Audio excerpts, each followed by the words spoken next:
All right. Okay, Vice President Hetherington? Here. Odette? Here. Director Rolfe? Here, she's muted. I'm looking at Lauren's backdrop. Director Rolfe, did we hear? Are you there? Here. Oh, there you go. Okay. Can you hear me now? Yeah, I can hear you now. And Director Wallace? Yes, here. And, Okay, you guys are coming back.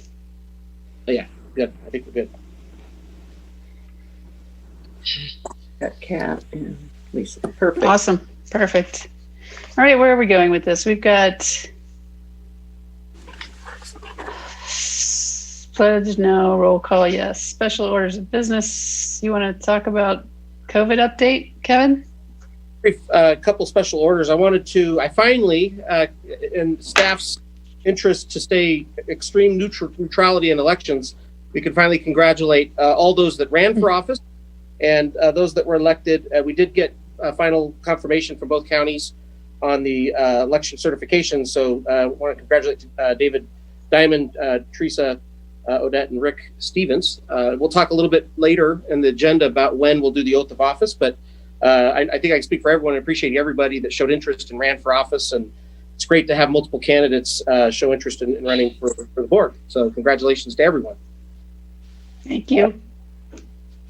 The other thing, just a quick COVID update. Not a lot has changed from last month, except for our county being in the purple status. We do now have most of our employees working exclusively from home. We do have some office hours a couple times a week where employees can come in and do work they need to do for an hour at a time. But we're trying to keep it to less than 6 in the back office during those times. But myself and Hardy Bullock, David Hoffman, and Stacy Justison, and there's a few of us that still come in every day and work, but even we're starting to do a little bit from home to honor the CDC guidelines and county health recommendations.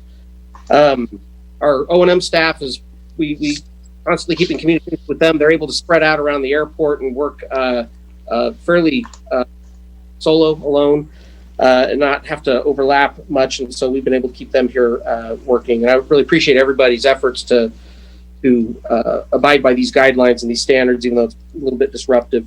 We continue our twice daily building cleaning, and still not having any meetings. We're sanitizing the building every or twice a day. We're not having any public meetings, and no holiday party. I know that we've or any other gatherings that we've done as an airport district in the past. But that's the COVID updates for this month. Great. Thank you. Modification of agenda. I don't know how long we're going to go, but Lisa had requested that we move board member announcements up. You good with that, Lisa? Yeah, Teresa, that's fine. I appreciate that. Thanks. Should I go first? Sure, absolutely. Great. Well, first, let me say I apologize to everyone. I have to leave at about 7. I don't have to leave at 7 on the dot this evening, but I have to leave at around 7. So when it lines up well with an agenda item, I'll sign off at that point. And as we just heard, the elections have been certified. So I know this is my last board meeting, and I just wanted to take a couple of minutes and say thank you to the staff. I've worked with most of you who are on the call and additional folks for 8 years, and it has not always been easy in those 8 years, and I greatly appreciate and respect the professionalism and the support that you continued to provide me and other members of the board so that we could continue to move projects forward. I have tremendous respect for all of you, and I know that many of the staff are involved in leadership and service positions outside the airport in the community. And I really want to acknowledge that. It's wonderful that you do that. And for those of you who maybe haven't had the opportunity yet, there's so many ways to be of service in the community. Kevin, at the risk of speaking for you, just would say I think it's wonderful to have people with the depth of experience and professionalism of the airport staff sharing that at large with the community. So I appreciate for those who are doing it now and really encourage others who haven't had the opportunity to maybe take that up. And I also want to congratulate Kat and David and Teresa and Rick on your new terms, how you have varying lengths of them, but congratulations on your new terms. I know that you'll all, you're very dedicated to the airport, and you've got a bunch of exciting work in the next 2 and 4 years ahead. I'll be watching from the sidelines. I won't be parachuting in, with that. But again, just really appreciate the service and the dedication that you will also bring to the airport. And lastly, I really wanted to acknowledge Mary Hetherington and Kevin Smith. I have learned so much from both of you. Mary, obviously, in the role as a fellow board member, and Kevin as the general manager, obviously to the airport board, but also at times an advisor and colleague to me. I also just want to particularly say that I think the different perspective that you each have from the board and from the most senior staff at the airport, it's a tremendously creative dynamic that in particular the two of you have together. Often you're in alignment on issues, but oftentimes the different hats that you wear, if you will, creates a little bit of a tension, and I think the airport is the better for it. So in my mind, I've always thought of you two as a dynamic duo, and now that it's my last board meeting, I can say that out loud. So again, everyone, just to all of you, thank you so much. It's been a privilege to be able to serve with you the last 8 years. Thank you. That's it, Teresa. Okay. Anybody else have board member comments? Yes, I'd like to thank Lisa for 4 years together on the board and her 8 years. Wonderful having you on it, and we will miss you. Yeah, Thank I'll you, second Rick. that emotion. For would sure. like- I Thank you. learned a ton from you. Yeah, I'd like to second that, and thank you, Lisa, for all your great work and service. And if you're available on January 27th, I think we'd like you to attend for the first part of the meeting, first 5 or 10 minutes if you could, or longer if you want to stay longer. Yes, Kevin, I'll add that on the calendar. Thank you. Thank you. Thank you for all your service. It's been great working with you. Okay. I think I skipped something, which was if anybody in the public wants to comment at any point in time, they need to chat Emily Pindar, and she'll read them for us. Okay. And it is time now for public comment. So in anything that is not on the agenda, the public can comment on. Anybody? I have no public comment via email. I have no public comment in the chat box either. Okay. Let's go on to the consent agenda. Does anybody want to pull anything off? I would like to pull the minutes and the monthly ops and comment report. Okay. Anyone else? Then you're on, Mary. Okay. In the minutes, I would like it to add about the fuels.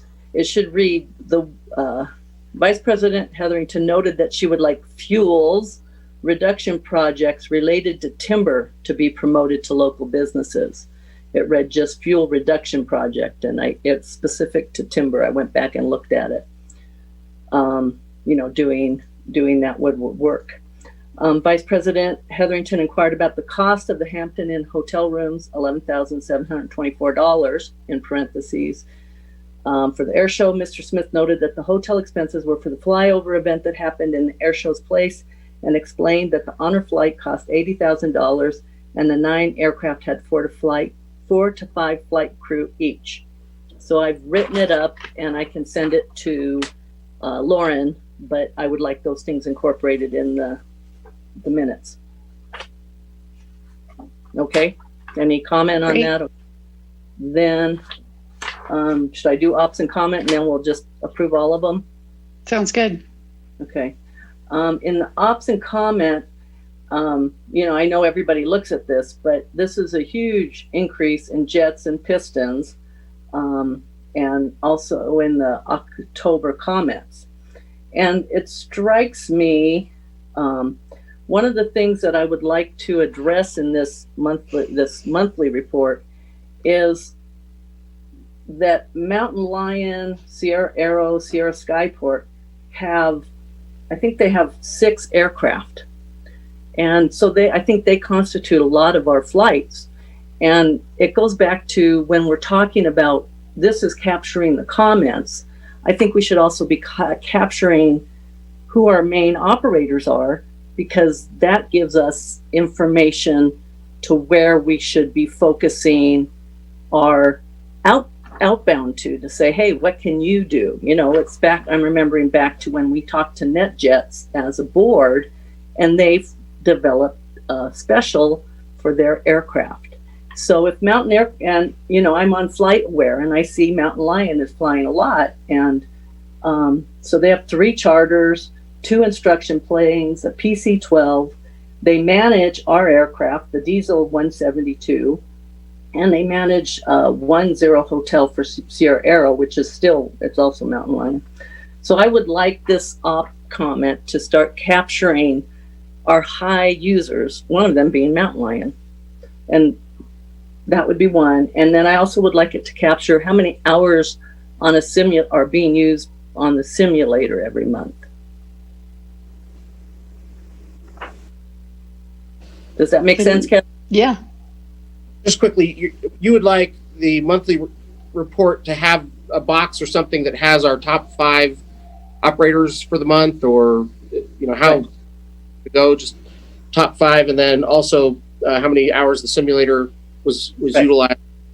That would be great. And That would be top 5 would be awesome. And then, and specific to Mountain Lion, because they are, instructing, they're running their charter, and, we can do a lot of good work with them in terms of overflights and impacts. And, if we have that sense on the other side of the paper, on those items. that would be But yeah. great. Correction to staff, we're happy to include that. Okay. The other thing is our Mary, I webpage. think that the hours that the sim was used is going to be addressed tonight by Mark Covey.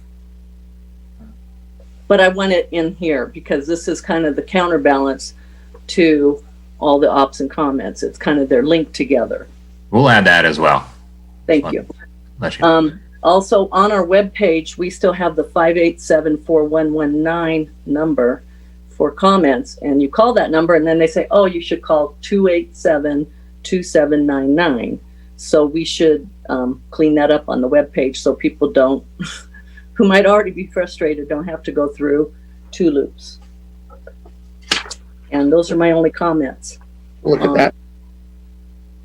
Yeah, can I make a couple comments on there's something I wanted to point out that, we had a very busy month with ops and comment, and I appreciate that. I did want to do one shout out to our pilot outreach coordinator. It was interesting when I was looking at, in fact, we had 3,280 operations, and we only had 3 operations outside of our curfew that were not, care flight operations.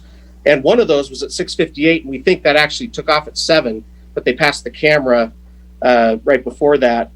And so, the other 2 were between 6:30 and 7. So I feel like, Mark and I know staff work very hard to get word out to our itinerant operators that we have this curfew, and we're starting to see, good results in this report on that work. And we had no tenant curfew, their voluntary curfew violations in October. So some good work up there, I think. Yeah, but we're also great. watching households. And then the military aircraft that we had in October generated 15 of those 91 comments. And we have done outreach appreciative of our military friends, but also letting them know of what people are experiencing here both at Fallon and Beale, those Air Force Base Naval Air Station. So that's what I had. I mentioned one more piece on related to Sierra Aero.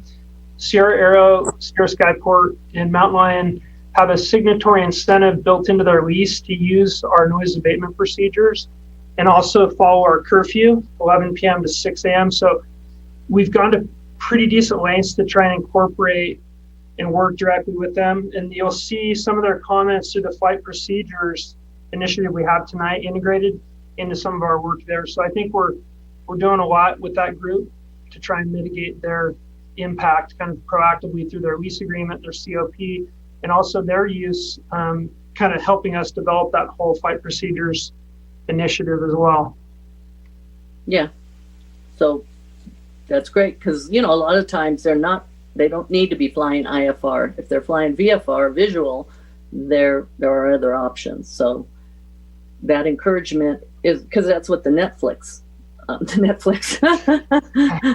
NetJets special was a VFR situation. And so, Mountain Lion is familiar with this area. So flying the NAP the NAP was created when it was primarily piston aircraft here. And now we're getting a lot more of the turbo. The Cirrus is a small piston, but it has a different footprint. And so having them being aware of the people on the ground, there are a lot of times they can fly visual and avoid a lot of people. So thank you. And Thank you. Any public comment on the consent agenda?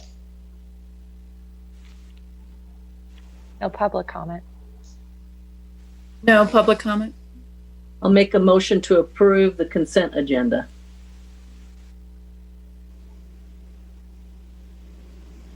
Director Hetherington, I apologize, with the edits that you had to the minutes. With the edits of the minutes.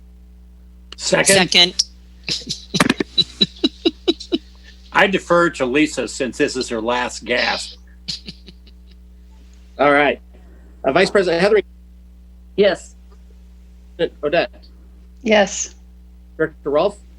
Yes. Director Yes. Wallace. Yes. Awesome. Okay, what's next here? I need some glasses. Housing survey results and JPA report review. I'll kick this one off, and then I'm going to turn it over to Emily and the housing JPA that we're a member of. As you remember, last year we joined or helped found the Truckee Tahoe Workforce Housing Agency, and one of the first things that the JPA decided we needed to do is figure out, get an assessment of the housing needs of our staff, of the members of the organization. So that was that effort went underway, and we hired a consultant, WSW, that came in and did the survey. And so what we want to do today is have Emily, who's the executive director of the JPA, as well as our consulting folks, state as to what they found, and then we could talk a little bit about some of the things that we're doing are underway to address some of the issues that were identified. So with that, I'll turn it over to Emily. Awesome. Thanks, Kevin. Can everybody hear me okay? Yes. Okay, thumbs up. Awesome. Good to see so many familiar faces. Before I share my screen, I just want to thank you for your participation as a founding member agency of the Workforce Housing Agency. As many of you know, this is an innovative concept. It's something that has not been done before, at least in California that we know of. And we are working hard to develop projects and programs that will make a difference in the ability of your employees to access and afford housing in the region. I also want to thank agency staff for all of your support over the last 9 months. Sean and Kelly provided accounting services to the agency for the first 7 months of operation. Kevin has been a wealth of information, and the rest of the staff has been super helpful and responsive. Feeling pretty lucky to be working with such amazing agencies under the JPA. So I'm going to go ahead and share my screen. And tonight, let's see here. Tonight, I'll be providing a brief update of our activities today. Can you see my screen okay? PowerPoint presentation? Cool. Yes. And then Wendy Sullivan, that's here with us as well with WSW Consulting, will provide a summary of the employee housing needs assessment. So before I get into our activities, I just want to take a quick look at how the housing market has shifted this year. When we founded the Workforce Housing Agency, we had a very different idea of how things might go. And that was in March. We founded in March 18th, so right when COVID hit, and the market has shifted pretty dramatically. So as of October of 2020, both the average and the median home prices in the region have increased by upwards of almost 200,000 or more since May 2020. And rental prices have increased by a few $100s per bedroom since that time as well. So that means the competition is higher than we've ever seen it. And we also have, the evolution of second homeowners to full-time residents that has kind of shifted the culture and the ability for our employees to find housing as well. As we know, the shift has been happening for years, but COVID has definitely exacerbated it. And the reason I wanted to share this first is, one, to ground us all in kind of our current reality as it relates to housing, but also to help paint a picture of the urgency that we're feeling right now to develop programs for our employees. So we've now been in operation for a little over 8 months. And in that time, we've accomplished quite a bit. So we've built a new agency, developed policies and procedures around our work, and we've shifted into housing activities. In July, we announced our first housing-related program, and since then we've been active in conversations with regional partners, regional developers, as well as entities outside the region that are facing the same challenges that we are, and also trying to solve and come up with solutions. In regards to housing-related activities over the last few months, we did spend the first 6 months of operations really focusing on the Employee Housing Needs Survey. We knew that we needed the hard data to be able to develop the programs our employees want and need. So that really was the main focus and why we're here tonight. In July, as I mentioned, we kicked off our first housing program, a matching program with landing locals to unlock existing homes for our employees. Right now, we're averaging about 1 to 2 matches per month through that program, which might seem small, but once we have a lot more programs up and running, that could equal up to 10 or 15 homes per month for our employees, which is huge for an agency that represents about 1,600 employees throughout your 4-member agencies. We are focusing on employee education and ensuring that our employees are aware of housing programs and opportunities that are coming up around the region. And we are engaged on a weekly basis with the regional housing partners to make sure that we're working together and being kept abreast of all the housing activities coming down the pipeline. So the Employee Housing Needs Survey is done, and what does that mean for us? What are the next steps? What does 2021 look like? So it's time that we take the data to start to develop programs and projects. On October 26th, we held a board retreat to review survey results and begin to tie goals, objectives, and activities to those results. And what has come from that is the development of a draft housing work plan that will be going in front of my board in mid-December. So they have not seen it yet, so I'm not going to share all of the details, but a few of the activities discussed at the retreat that may make their way into the housing work plan include master leasing, education and support around employee pathways to ownership, development of workforce housing on agency-owned land, and a few non-housing related activities that could make a big difference in our employees' ability to afford housing and hopefully improve their overall quality of life. So I'm hopeful that that plan will be approved in January of 2021, and we can really start working on projects and programs for our employees. And I'm pretty excited about what I'm hoping we'll be pursuing in 2021. So with that, I'd like to hand it over to Wendy to provide a update on the Employee Housing Needs Survey, or a summary of the results from the survey. I'm going to go ahead and share her presentation as well, so that she can just speak to it, and I'll move the slides for her.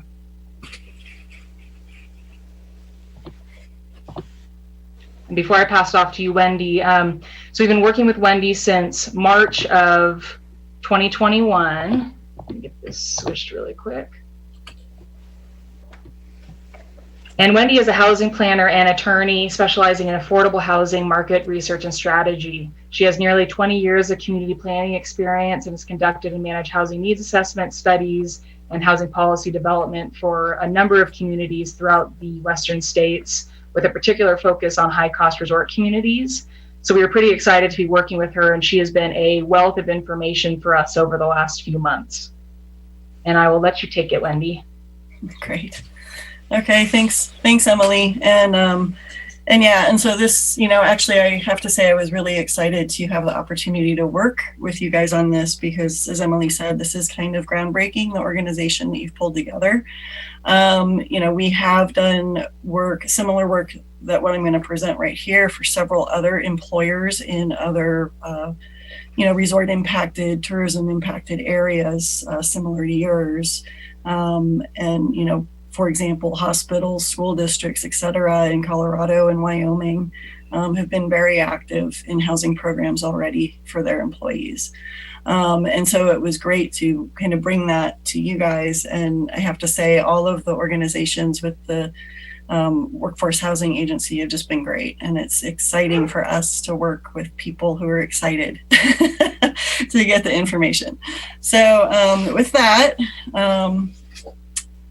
if you want to go to the next slide, basically this is just a quick overview of what I'm going to talk about. I believe that all of you have received the full report that came out of this study, as well as a smaller snapshot of data for the airport district specifically, so you could look at the survey results and the numbers compared to what I'm going to present. I'm going to go through just really quick, the purpose and methodology of the study, the key findings focusing on employee housing problems and recruitment and retention issues, and then talk about employee program options and preferences that came forward. And then I'll have a slide specifically to talk about just some airport district observations, because the other sections are really presenting data for the Workforce Housing Agency overall. Just so you can get a picture of kind of everything that's going on. So next slide. So basically the purpose of the study was really to help the Truckee Tahoe Workforce Housing Agency and its member employers better understand the extent to which the price and scarcity of housing in the Tahoe Truckee area affects its employees, the ability to recruit and retain qualified staff, and the ability for employees to find satisfactory housing in the area if that is their goal, recognizing that some might prefer to commute and live elsewhere. The methodology basically used, we had the employee survey to get primary data so that we understand from the employees themselves what is going on. We actually had a 50% response rates from all employees of all the Workforce Housing Agency organizations. With the airport district in particular, we had an 89% response rate. Basically, there were only 3 of your employees that did not respond. So, it kind of talks in and of itself the importance of this topic, I guess, to the employees and the interest. We also did focus groups and interviews with department managers and recruiters to understand from the employer's perspective the issues that they have been facing trying to fill jobs. Looked at housing market information, which Emily just provided a snapshot of, just to understand where the current housing market is. And then existing TTWHA member employee housing, of which you guys actually have a unit already. So next slide. And so employee housing problems, this came forward from the survey. Basically, we asked point blank whether employees were considering leaving their employment, at least in part due to the cost of housing in the area. About 16% of employees said yes, they were. About 43% found it very difficult to find housing, and 4% are still searching.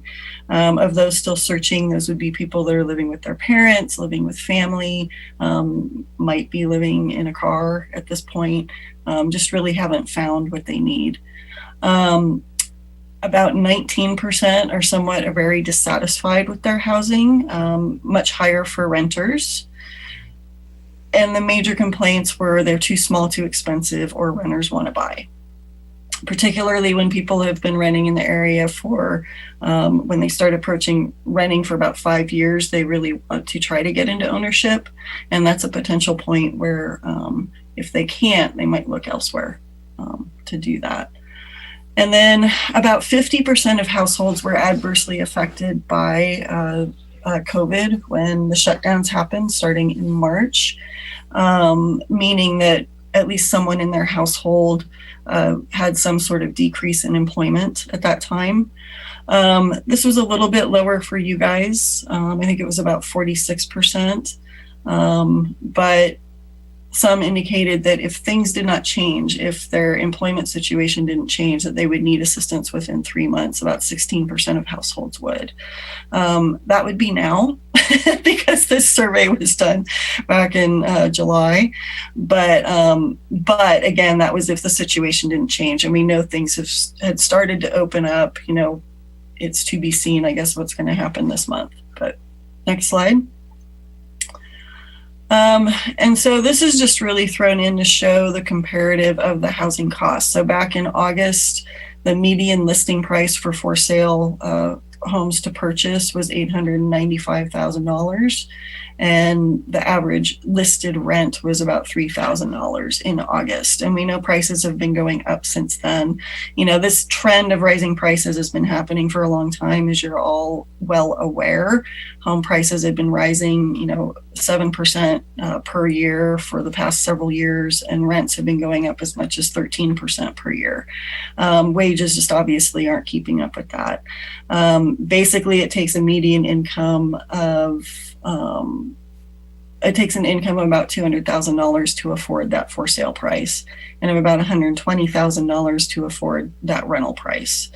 And I think the average income, household income of your employees was around $123,000. So, there's a significant portion that are struggling to afford housing in the area. Next slide. We asked employee, this next slide came primarily from interviews with the employers, asking about employee recruitment and retention issues. In essence, for the Workforce Housing Agency overall, there's been an increasing reliance on employees coming from Reno Sparks.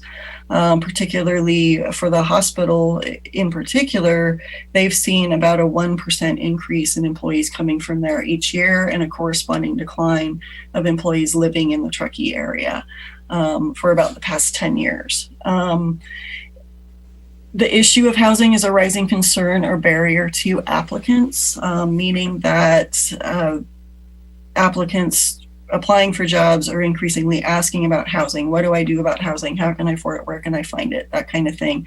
Every employer that we talked to had at least one employee, anywhere from 1 to 12 employees, turn down positions in the past year related to the cost of housing or inability to find housing in the area.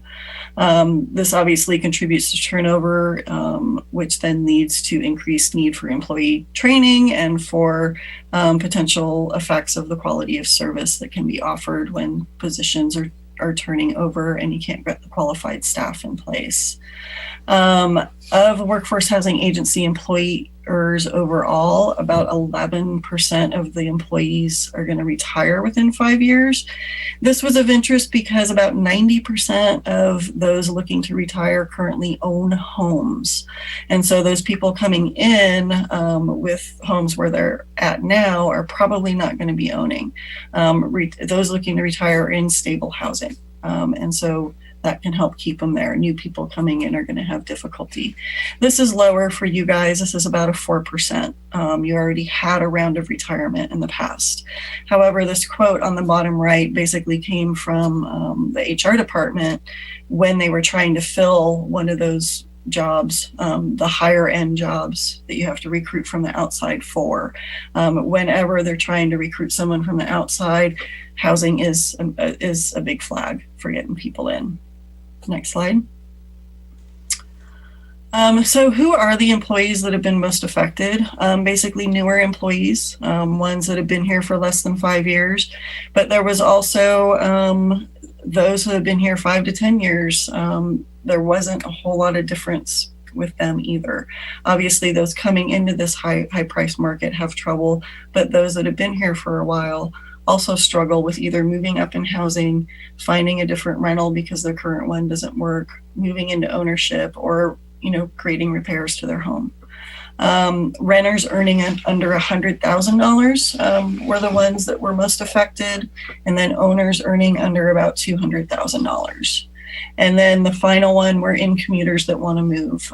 Those are mostly people that are living in Reno and Sparks. I think about half of the people living in Reno Sparks would prefer to live in this area if they could afford and find housing. You guys don't have as much of that issue. You had the lowest in commuting rate. I think only about 20% of your employees don't live in the Truckee area. But of those that don't, the vast majority want to move here. About 80% would like to live in the area. So next slide. We did ask employees whether they support their employer getting involved in housing and helping with these situations. For the Workforce Housing Agency overall, 53% were very supportive and 20% were somewhat supportive. This was much higher for you guys. It was, I think, about 72% were very supportive. So your employees say yes, please help. Next slide, please. And so then we asked employees what types of programs they would have interest in, focusing both on ones that might help with housing and then other programs that might impact their ability to be in the area, quality of life. For the airport district, these were a little bit different, where monthly housing stipend under housing assistance was actually the most sought after, followed by repair and renovation and down payment assistance. The monthly housing stipend is something that can benefit both owners and renters. Down payment assistance can help renters get into home ownership. They can also help owners that want to move up into housing do so. And then home repair renovation mainly helps, existing homeowners with their situation. Overall, with the other programs, your employees were a little less interested in these than the Workforce Housing Agency employees overall. But I would say childcare support among those 18% of your employees that have younger children in the home was definitely of interest. Next slide. And so then we did ask if the employer was to provide rental housing, would you rent from your employer?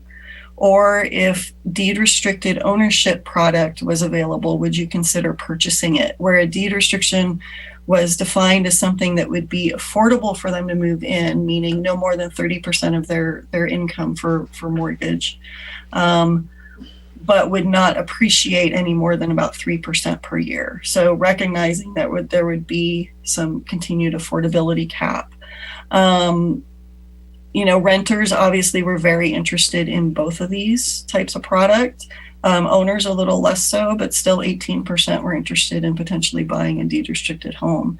You have a significant portion that say that they might, if they had more information, they might be interested.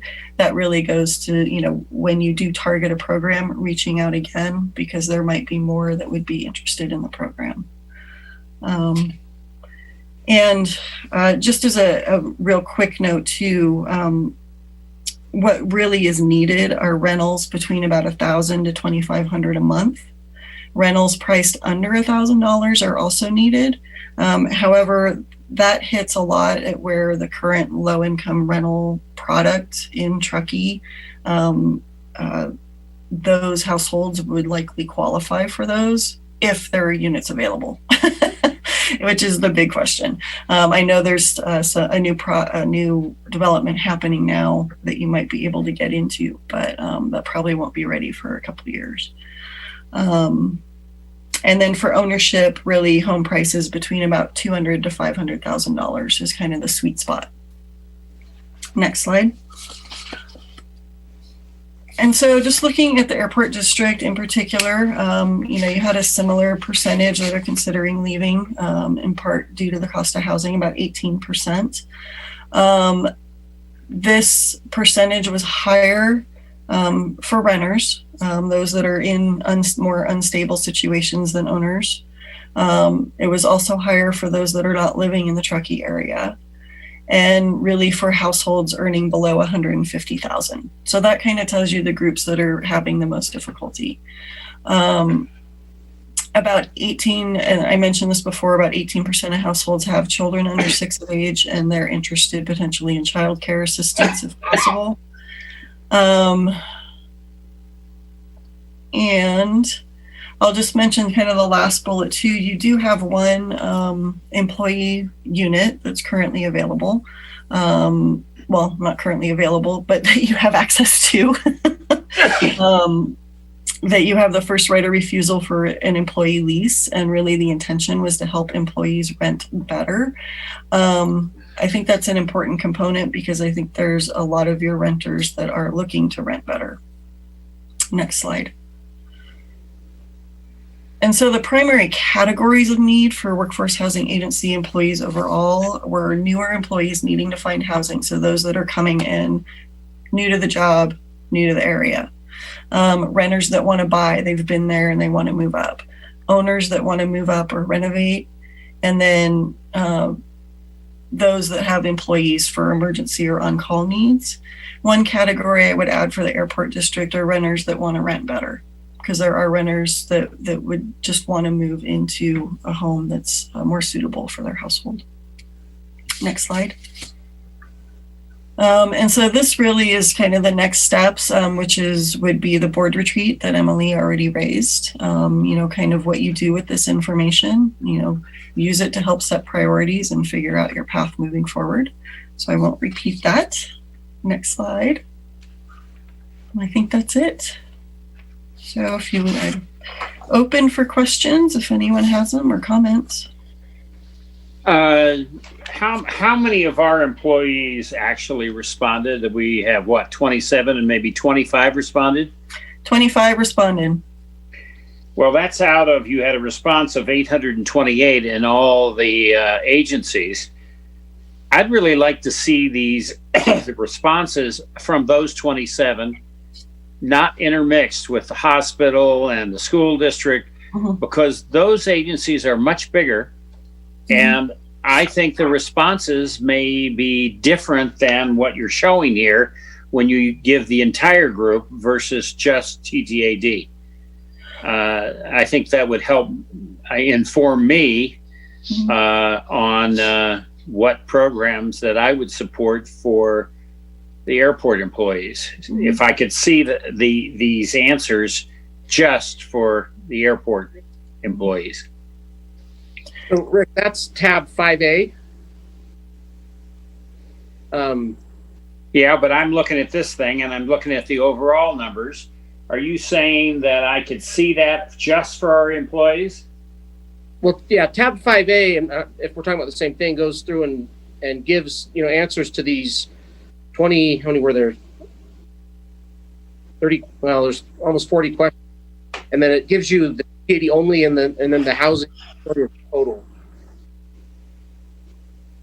Well, I'm looking at tab 5A. It says that this specifically to the airport employee responses. So you're saying that if I read tab A, I'll get the answer to my question?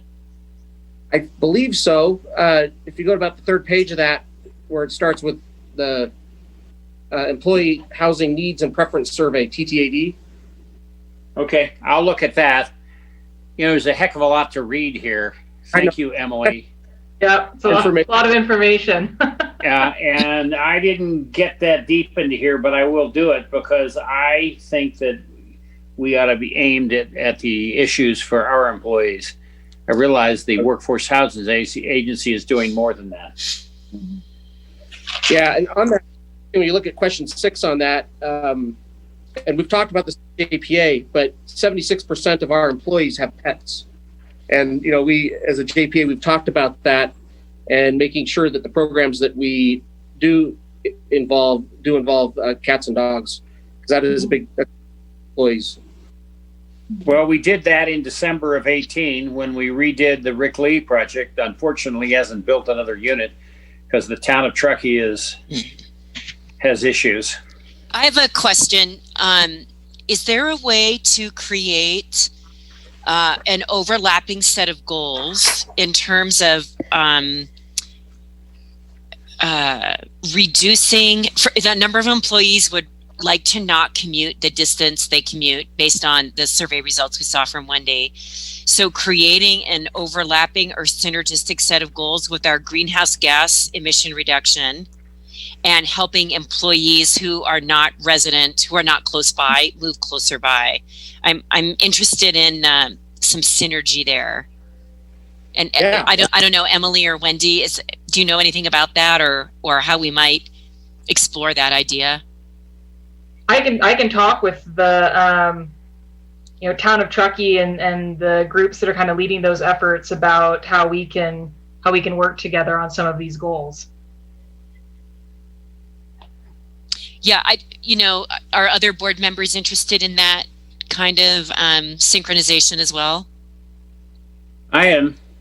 Absolutely. Okay, yeah. I will add that to the list. Thank you. Emily, would you say that this survey updates some of the Mountain Housing Council studies from 3 years ago, and the situation is dramatically worse in 3 years?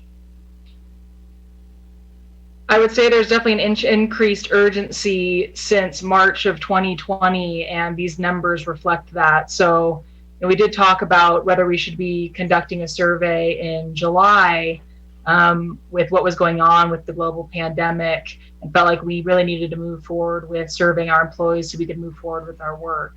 So I think our numbers are, the increased sense of urgency since the 2016 housing study, but I have not put the two side by side, though Stacy and Shauna and the Mountain Housing Council group have had access to this report and are utilizing it for their own use as well.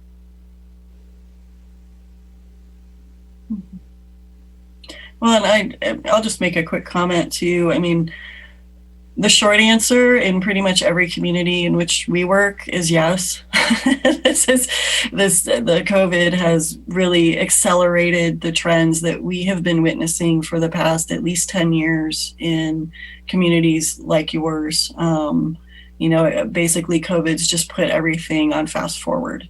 And so the urgency being felt by all communities, not only related to housing for employees, but also service levels, how they're going to keep up with the rise in people moving in, second homeowners being there, longer term or potentially long term.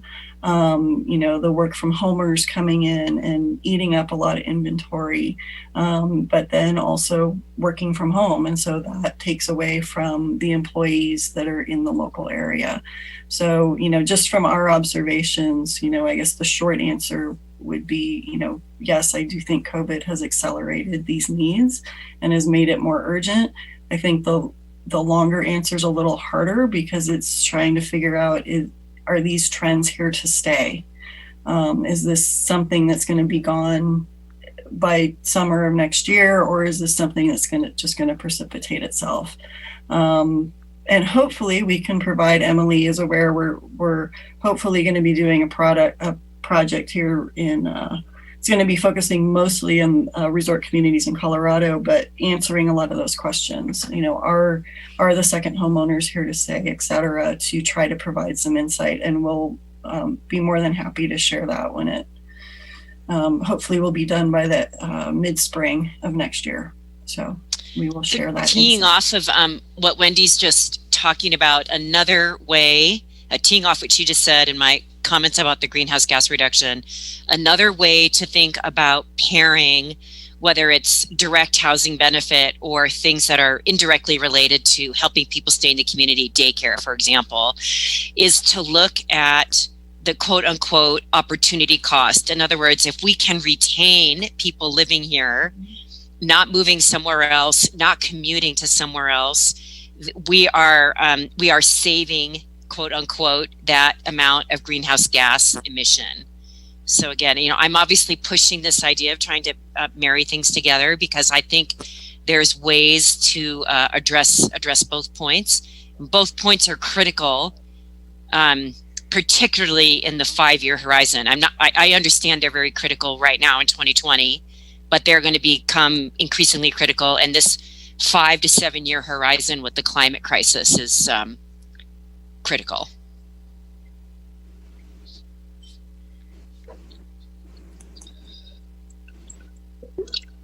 Any other comments or questions? Well, I'm looking at the hard surveys, you know, where people answered specific questions on the very last page, you know, and I mean, the general thing is saying $3,000 a month rent. And I'm just trying to get it in my head, because in here, in the one that went to all of the housing folks, the average rent was, you know, if you were owning it, $19.38, if you were renting $15.47 with an N of 702. And then specific to the airport with an N of 22, people at the airport, 86% were paying 30% or less. Mm-hmm. And the whole workforce housing was 78% or less. So it doesn't seem to jive. And I'm just curious when numbers don't jive, because those numbers match what the goal is, but yet the general report is saying, you know, rents are $3,000. So I'm just confused by that. So I can clarify that a little bit. So the $3,000 quote in the report, that is what is advertised today. Uh-huh. What the survey asked is, what are you paying? And so there's a lot of people that have been in their homes for 10, 15 years. Okay. And so what they are paying is going to be significantly less than what the market is asking for a unit today. Okay. And so that's where the difference comes in. If we dissect this data by, that's why I mentioned the ones that are struggling more are people that have been here for under 5 years. Mm-hmm. Because if we dissect this data, you'll see that cost burden is higher for employees that have been here for less than 5 years than ones that have been here longer. Mm-hmm. You know, those kinds of issues. And so that's kind of by, you know, looking at the data as a whole, those are the nuances that are missed, is really those breakouts, which is why I tried to pull those out, you know, in the report and mention, you know, the differences that are seen by segments. Okay. Does that help? Yeah. Okay. If I real quick, as your representative on the JP board, is it's a good group of folks that a lot of creative ideas are, you know, but we're kind of just still legs under us and getting some momentum. And this has been really helpful to help us tailor programs and projects. And I mean, we've even, the last meeting, talking about how to help, maybe, you know, we're looking at renting and owning and how to help people in both those categories and to transition between them if they want. But like homeowners insurance, folks that how to keep their homeowners, are there ways the JPA can help people with fire and homeowners insurance? Because that's becoming a real issue. That was one of my assignments from the last meeting, which I've worked on. But lots of ideas. And Rick, you'd mentioned the Rick Lee project. That may have a JPA solution that we're going to start investigating. So yeah, so I'm excited about this. It's something, you know, it's not, doesn't have all the answers, but it's moving in the right direction, in my opinion, and we're going to keep working at it. Awesome. I'd also think that the JPA might be a solution to some of the housing, more employee-related housing at Dollar Creek Crossing, Nahas. Yep. Yeah, I've been in talks with Placer County about that project and a few others that they're working on. One of the benefits of Mountain Housing Council is it created this collaborative of agencies and people. So we already have the base of our regional housing partners that we need to be working with, and all of us have been in communication on a weekly basis since I started in this role, which has been great.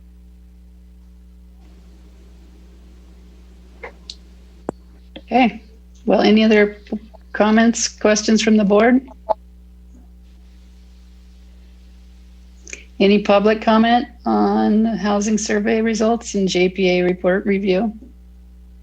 No public comment. No public comment. Do we need to have a motion for this or no? Oh, it's an information item, and all. Okay. As I do, JPA updates, I'll keep you informed as to how some of these initiatives are moving and along. And just wanted to express appreciation to Emily and Wendy Sullivan for their work on this. Is very helpful. Yeah, thank you all very much.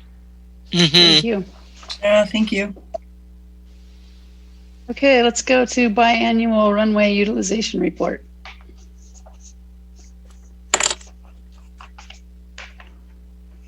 Hardy, did you or David Van Quest want to introduce that item?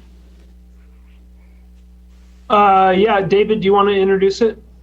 Yeah, I'd be happy to. So, you guys hearing me all right? Okay. Yes. So, there I am. We can hear you well for the change. Let's hope it stays that way. A little over a year ago, in the fall of 2019, Director Hetherington requested to see a report that shows kind of which runways were used throughout the year and compare it from the time that there was no air traffic control tower to when there was one in place, see what the difference is. So we talked to our flight tracking vendor, Vector, to see if they could help using their programs with that. That's how we analyze all our flight operation data already.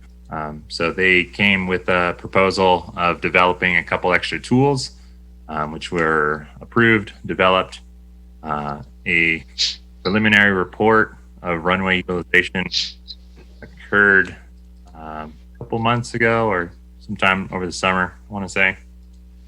It was at that point where it was discussed that if we added the capability to look at what the wind and weather was for each operation, we could then take a look at what the runway utilization was during winds. Calm winds is kind of when air traffic control or pilots have a little bit more discretion as to which runway to use rather than just going using the runway that the wind is blowing into.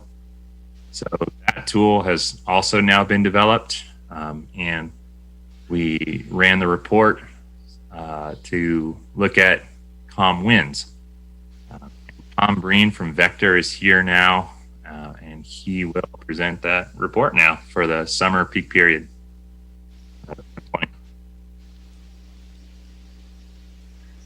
You're muted. Yep. The last time we did this was in late, I think it was mid-July. And so this is the update from the activities that we've seen this summer. Let me just share my screen here.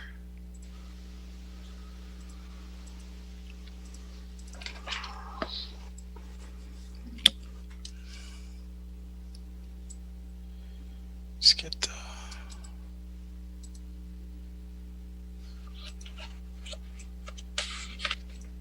there we go. Hang on one second. Sorry.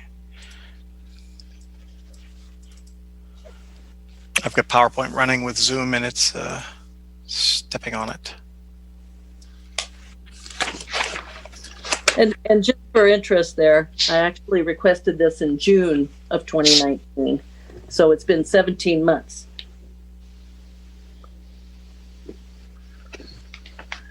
Is that an editorial comment, Mary? Editorial comment. I'm sorry, I'm just having a little trouble with my PowerPoint stepping on top of your screen. Let me just... I think the first presentation by Tom Breen, we were trying to have scheduled in person, I want to say around March. And as you can imagine, that was not able to be done. Okay, wait just one second. Hey, Tom, this is Hardy. Would you like me to drive it from here? And I can wait a minute. I'm getting close, Hardy. I'm sorry. I put the Zoom screen behind my PowerPoint, and I couldn't figure that out. Let me just get this going here. So let me share screen 2, and then I'll start the PowerPoint now. Let me know if you can see that. No. No. maybe Hardy, you could drive. You could run it then. I'm not sure. I think we had the same issue the last time. Okay, let me try it. Just 1 second. And we also have the heat maps, the stuff that David Diamond pulled together that we can look at again, right? We didn't rerun those, Mary, for this meeting, but we do have the ones from last meeting. Right. And, you know, we don't have to go through all, there were a bunch of them, but the video things that David Diamond had pulled together, I asked Kevin so that we can bring those up again. Hey, Tom, we have your screen there if you'd like to go ahead. Okay, let me just open up my Zoom so I can see. I think I'm sharing, but it doesn't. You guys don't seem to be able to see it. You're on on page 2 of your display. Yeah. Okay, just 1 second. I'm just trying to. I ran PowerPoint again. It's stomping on that. Let me just close PowerPoint for 1 second.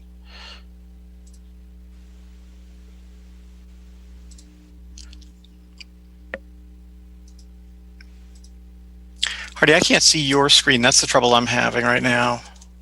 Okay. Let me just, I'll go through it on my screen. So this is slide 2. So this is titled Vector Development Tasks for Q3 2020. And so what we did in the interim since July to today was we added 3 capabilities to the system. DVQ mentioned the most important one, which is the flight track weather.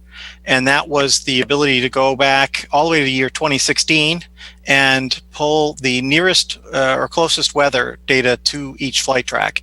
And so that's now part of the system. And you can see that data when you look at flight tracks, and you can see that data when you export it.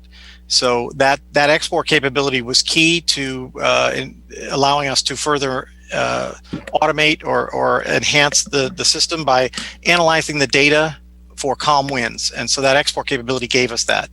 Item number 2, enhanced point of closest approach. We recently were awarded a project at Fort Pierce, Florida, where they required us to enhance the point of closest approach data. And so this gives even more detail about the point of closest approach in the system, and I'll be demonstrating that as well. But there's 3 new metrics that'll help the operator figure out where the aircraft was. Number 3 is the origin destination. We're now pulling the origin destination out of the flight plan data and including it in the system for display and export. This may help figure out, if the aircraft was a Truckee origin flight or an arrival or departure based on just the arrival departure pair that's in the flight plan. So sometimes we see Truckee, sometimes we see, like Truckee's San Bernardino, something like that. So we're able to pull more data from the flight track because we can now see the origin destination. Truckee, Hardy, if you could go to the next slide. So this is flight track weather data explanation. So the data that we're using is the METAR data, closest by time. And so there's 10 data fields that get pulled. So now when the operator looks at the each flight track, you can see in that first box, there's a WX in each row that is associated with each flight. When you click the WX, the box in the bottom right pulls up, and that shows you the details of the actual weather report. So we convert this from the string that you see at the bottom, which is the raw METAR string. We did include that for pilots and people that understand and can read METAR strings, but we also decode it in regular English units for people who don't. So we convert things from metric pressures and things like that into inches, mercury, and Fahrenheit and things like that. So now we can see all of the weather that is associated with each flight track. Slide 4, Hardy. This is the enhanced PCA metrics. So prior to this, we gave only 2 metrics to describe where an airplane was in relation to the observer or the person making the comment, and that was we gave the slant range, which is the maximum total distance or the hypotenuse of that triangle, and we also gave the time that closest point of approach occurred. We've since added PCA height, which is the height of that triangle. We've added the PCA ground distance, which is the horizontal distance or the base leg of that triangle, which describes how far the aircraft was in that just pure X dimension, and then PCA angle, which gives you some idea about how, what the elevation of the observer's eyes would be in order to locate that aircraft as it flew by. And so Truckee is a very unique situation, as you can see in the box at the bottom. We do have some angles, PCA angles, that go negative, and that's when the observer is above the aircraft. Only occurs in mountainous areas, of course, but there's some of the other metrics, as well as you can see the weather at the far right. So this is a new capability that was added to the system that does help us describe, with the location of the aircraft as it created enough noise to cause a comment to be made. Slide 5, Hardy. I have a question. Sure, Mary. Pete, so why was it that Fort Pierce, Florida wanted this? What's the benefit? To them, there's the few other metrics to give them a better idea about where the aircraft was when the point of closest approach occurred. It wasn't any specific need that they had. It's a common set of metrics in the industry to provide that full triangle. Obviously, we had all that data when we were computing slant distance and time of PCA. We just didn't include it in the display. So it was something that we could include very quickly. And it was something, just simple trigonometry produces these numbers. So we thought we'd provide them here as well. And it was a requirement of that specification for that project that we developed this capability. Great, thank you. And again, everything we develop for one client, we share with all the others. So some of the weather data we've shared with a few other airports, and they're all very pleased and thankful that we have that capability. So their hats are off to Truckee for funding that. If we could, Hardy, slide 5, if we're already on that. Origin destination. This was part of the flight track data string. Truckee is actually our last airport client to be using your own radar data from the multilat system, and so you guys are the last ones really to get origin destination. Every one of our other clients uses the L3 Harris next gen feed, which includes origin destination. For Truckee, we have to inject this data by pulling it off another system, matching it to the track, and then injecting it into the data stream here. So this is an anticipation of you getting the L3 Harris data feed from your recently commissioned, I think, I'm not sure what the exact status is, but I believe you've recently commissioned the multilateration system. I'm not sure. Any comment there, Hardy or Kevin? Yeah, I had to unmute myself. Yeah, data is projected to be flowing tomorrow on the 3rd. Is that super? Tomorrow? Yeah. Okay, so anytime after that, we can switch over to that data feed, and this origin destination column will get even more populated, and it does describe, like, you can see Truckee here. So if someone's filed that they're going to do some training flights, you will see that. It does give you some better idea of the intention of the aircraft, how far it's going, which direction it might be heading after it leaves Truckee, and so this data is very relevant, I think, to the issues that you guys are trying to solve at Truckee. So those are the 3 new features that we've seen in the system since July. There will be more coming as we develop additional capabilities and include them in the system. Hardy, if we could go to slide 6. Yeah, Tom, you're actually sharing we can see your screen, so you're doing it now. Oh, okay, great. Super. Did that just come in, or? No, it's been there for a while. I just wanted to break it to you recently, though. Oh. That's excellent. All right, I will stop asking you to do that then. So we have started this process again of calculating the same sets of numbers that we did when we reported in July. And so, as you recall, we had a before period, we had an after period. Prior to this year, of course, we only had 2018, 2019 in the after period, and now we have 2020 included. 2020 would be hardly considered a clean year, as you are all experiencing, but we will show those results. And then we added the new column wind analysis. So David Van Quest, I exported the data, and David and I worked, mostly David, to get the filtered the data for calm winds, defined here as equal to or below 4 miles per hour, and then we'll show that as part of this new analysis. But most of this data you've seen before. So for instance, 4 out of the 5 years you've seen before. We've simply added the 5th year to the after period. And again, just for documentation, some of the limits of the study, 2017 is not included because it was the first year. This is only for summer season, although I understand we will be duplicating this for a winter season as well, and we have that definition later on in the presentation. I'll show that definition. Just to go through it, we have 4 types that we're analyzing, 4 runways, and we also have unknowns in the system. Unknowns are aircraft that we couldn't assign to a runway. So, for instance, helicopters end up in unknowns because they don't typically. Some use a runway, some actually do, some don't. They just taxi straight over the top of the airport and land sometimes wherever they want. Just going over the general results of the comparison. So again, 3 years in the after and 2 years now in the before. So what I did here was I just kept the figures from the last presentation in the parentheses that you can see so that we'd have some idea about what changes were made. So total peak season traffic increased so the 2020 data reduced the increase between before and after. And so last time we did this analysis was just 2018, 2019, we saw a 29% increase. And this year we see a 23.6% increase. Now, the first part of this season, this summer season, peak season started in July, mid-July. And so it was affected by COVID operations. And then towards the end of the season, September, we started seeing more normal operations. So the operations for 2020 are lower than they were for 2019 and pulled the average down a little bit. So as you can see, we saw typically 1,388 more total arrivals in the after, whereas last time we did this analysis, it was 1,600, almost 1,700. We saw 1,100 more departures. And last time in July, it was 1,400.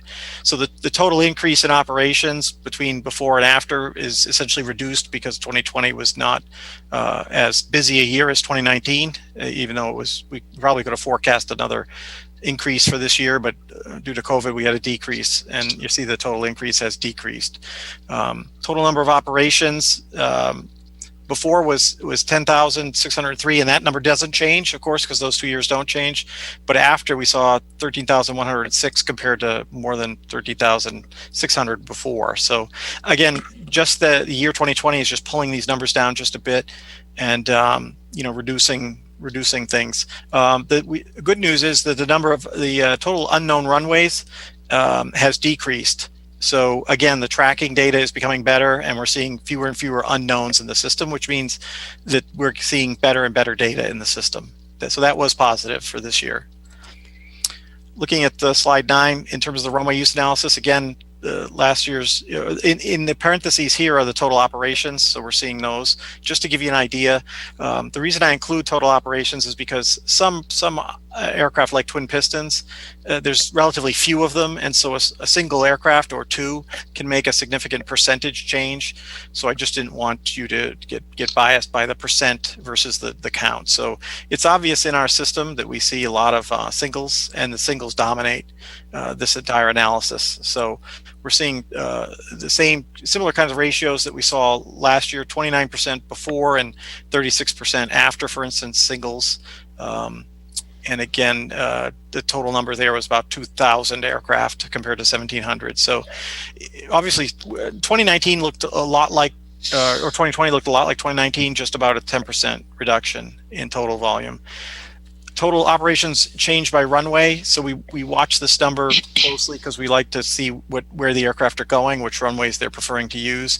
And so in the before, we saw, keying on runway 29, which is our critical runway, 44.7% were using 29, and even with the reduced traffic in 2020, we didn't see a big change in the number of aircraft using 29.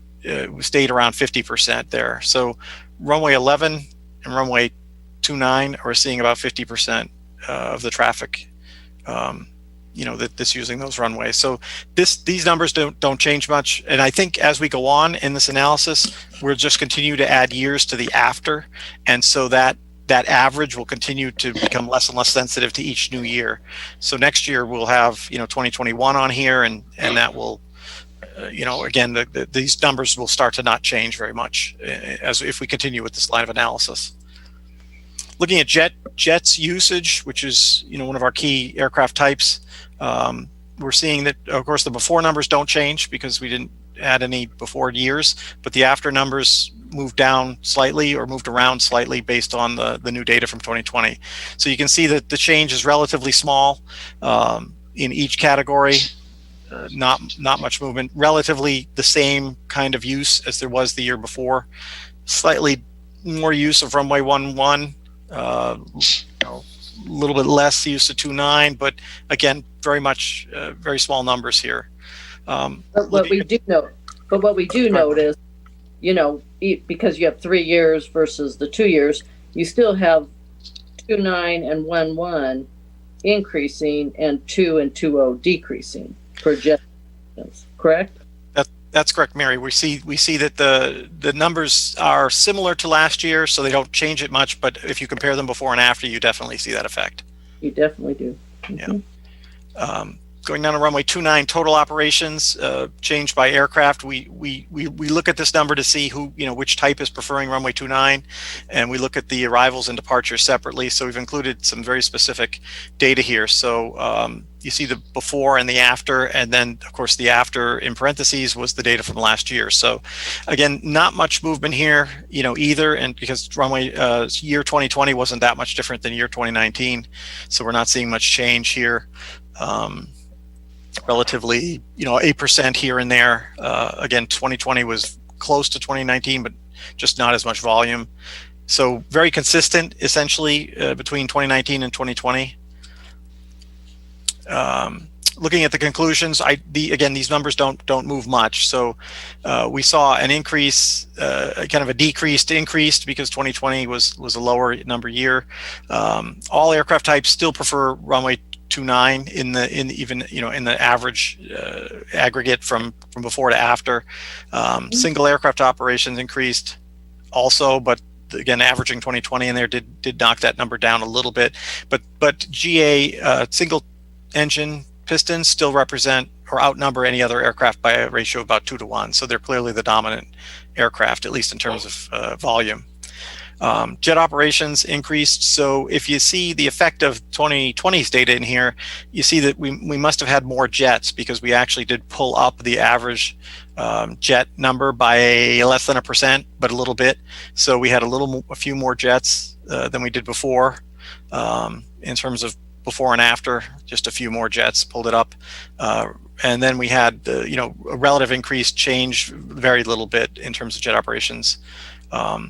We did take a look at the peak season IFR. We did that last time in July. So in July, we had just the first 2 rows. We had 2018, 2019.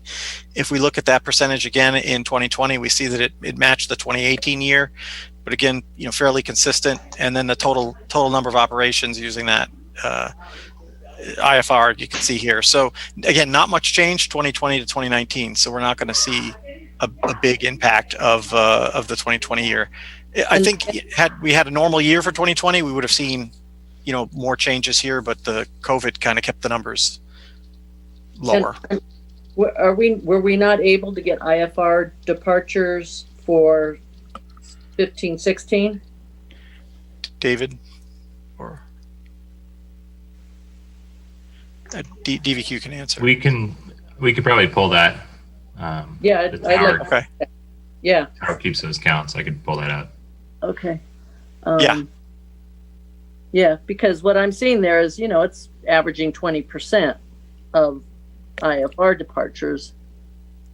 So that's not changing, but more of them are going off 2.9, which then that tells me that it's flow, not just IFRs. Yeah, I think Mary, all this data that you're seeing here can be considered after data. So when David pulls the before data, we might be able to comment on what the change was before and after. Yeah. And so we'll wait. We'll see what the effect of that data is. Actually, Right. sorry, I just thought about that. That number comes from the tower counts. Since there was no tower in 2015, I won't be able to get that count from them or from anywhere really. I'm not sure I'm understanding. I understand him. The tower went in 2017. This data comes from the tower, so we couldn't have any data for IFR departures before 2017. So it's impossible to get the before IFR data. Okay. David, your microphone was fuzzy there. David Van Quest. Yeah, no, after I heard him mention it, I remembered why we didn't have the 2015, 2016 data for IFR. That's not anything that's available through the FAA or all the data sets of whatever. That I don't know. That would be something I would ask DVQ to look into, Kevin. I could try looking. Off the top of my head, I'm not sure where we would get that. Or either. I mean, I guess one of the things is we have these requests. We do want to respect Mary's request. I just want to make sure that it's direction to staff from the board that everyone wants us to collect this additional information on this, but we're happy to do it if that's the board's desire.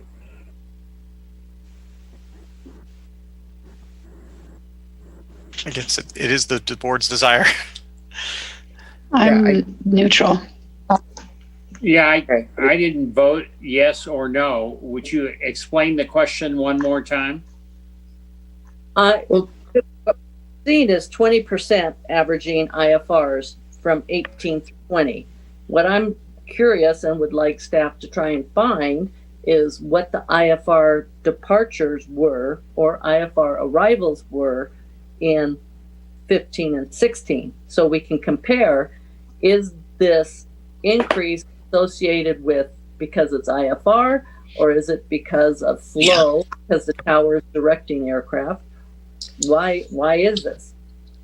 Yeah, I think if they can find it, I mean, that's the point that we're trying to understand here, right? Is runway utilization before and after the tower. And there's a lot of complexity in it. We just, weather, for example, which we just have heard a lot of explanation about. And I think if we can get the IFR data whatever the year would be, pre-2017, pre-2016, I think it will be helpful. We'll look and see what we can find. Excellent. Yeah, it helps. I mean, if it's possible, it gets rid of one of the confounding variables.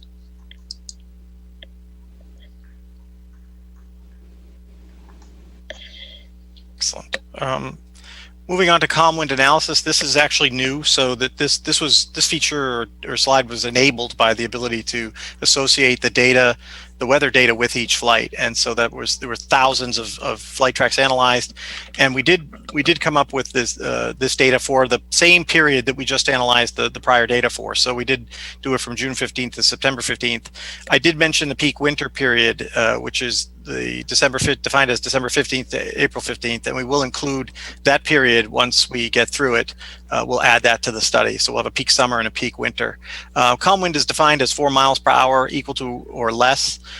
So we have this data going back to the beginning January 1st, 2016, but we don't have it for 2015. So since we didn't have the kind of before average, we made a decision to compare 2016 wind data with 2020 data. So the analysis that you'll see here will be single year 2016 to single year 2020, as opposed to an average of multiple years that we showed before. The other thing is that we were not able to split the pistons into singles and twins. Their twins are relatively like 1 or 2% of the singles, so it's not going to throw the numbers off that much. But we just have jet, turbo, and piston in this analysis that you'll see here in a second. So in terms of the 2 years, we can see that what we saw in 2020 was a relative increase over 2016 of about 10%, and that was limited by the COVID-19. I think it probably would have been higher. Jet operations increased when you factor wind in. jet operations increased a bit, over the normal ratio to these ratios here that you see. So we did when we compare 2016 to 2020, we see this kind of difference. So you see jets becoming much more popular. So we're able to kind of by just having 1 year to 1 year comparison, we're able to see kind of marked differences in the data. So what you see in terms of the fleet mix here is that jets are increasing in those 4 years quite a bit. Turbos a bit and pistons less. So if we compare the overall increase of 10%, pistons had a relative decrease and the other two types had a relative increase, but pistons are so dominant that that the overall increase was only 10% difference between these 2 years. Just going to the next slide. So when we looked at the peak summer, we see that each runway had a different, flavor or different effect due to looking at the data from 4 miles an hour and below with the winds. So with runway 11, this runway increased the most. It had the most significant relative increase when we just looked at the calm winds conditions. So you can see here arrivals were up 72%, departures 91%. And so departures nearly doubled if you look at calm winds. So runway 11 must be a runway that isn't used much if the winds aren't calm, whereas if it's calm, you can use this runway that much more. And then we looked at the 3 different types of aircraft. So you see jets, turbos, and pistons. Pistons had the greatest or most significant increase in calm wind conditions, at least on the arrival side, and then up almost a factor, 100% on the, or 90% on the departure side. So runway 11 was the most significant. It experienced the most significant increase when we looked at calm wind conditions. 29 was the second most increased runway, basically. So it saw relative increases of 50% roughly on both arrivals and departures. And then you can see the differences here. So not as significant as runway 11, but runway 29 carries more traffic. So there would be probably relatively more aircraft here. So once in calm winds, so what we're saying here is in calm winds, the jet traffic increased relatively compared to the non-calm wind condition, 62% and 54% for departures. So both of these runways are used more in calm winds than they would be in just the normal distribution of winds. Moving to the next 2 runways, runway 20 saw a decrease in calm winds. So the traffic has to come from somewhere essentially, and so we're seeing it here. So total arrivals are down 7%, departures down 31%. You can see the relative effect of the geometry of each runway and what you can do when you have calm winds versus normal winds. And you see the differences here. Runway 2 was a mixed bag. We saw some things here and there. If you notice, you got to read the language very carefully. So these were down. So in the case of runway 20, you saw total arrivals percentage-wise go down, but there was a runway here. Jets were up, arrivals, but departures were down. So whereas in the previous 2 runways, everything was kind of up, in these 2 runways, it's a bit of a mix. So runway 20 is generally down. Most of the things are down, but the jet arrivals were up 24%. So there is a tendency for jets to use runway 20 in calm winds for arrivals, whereas for departures, it's significantly less attractive, apparently, because the departures were down 65%.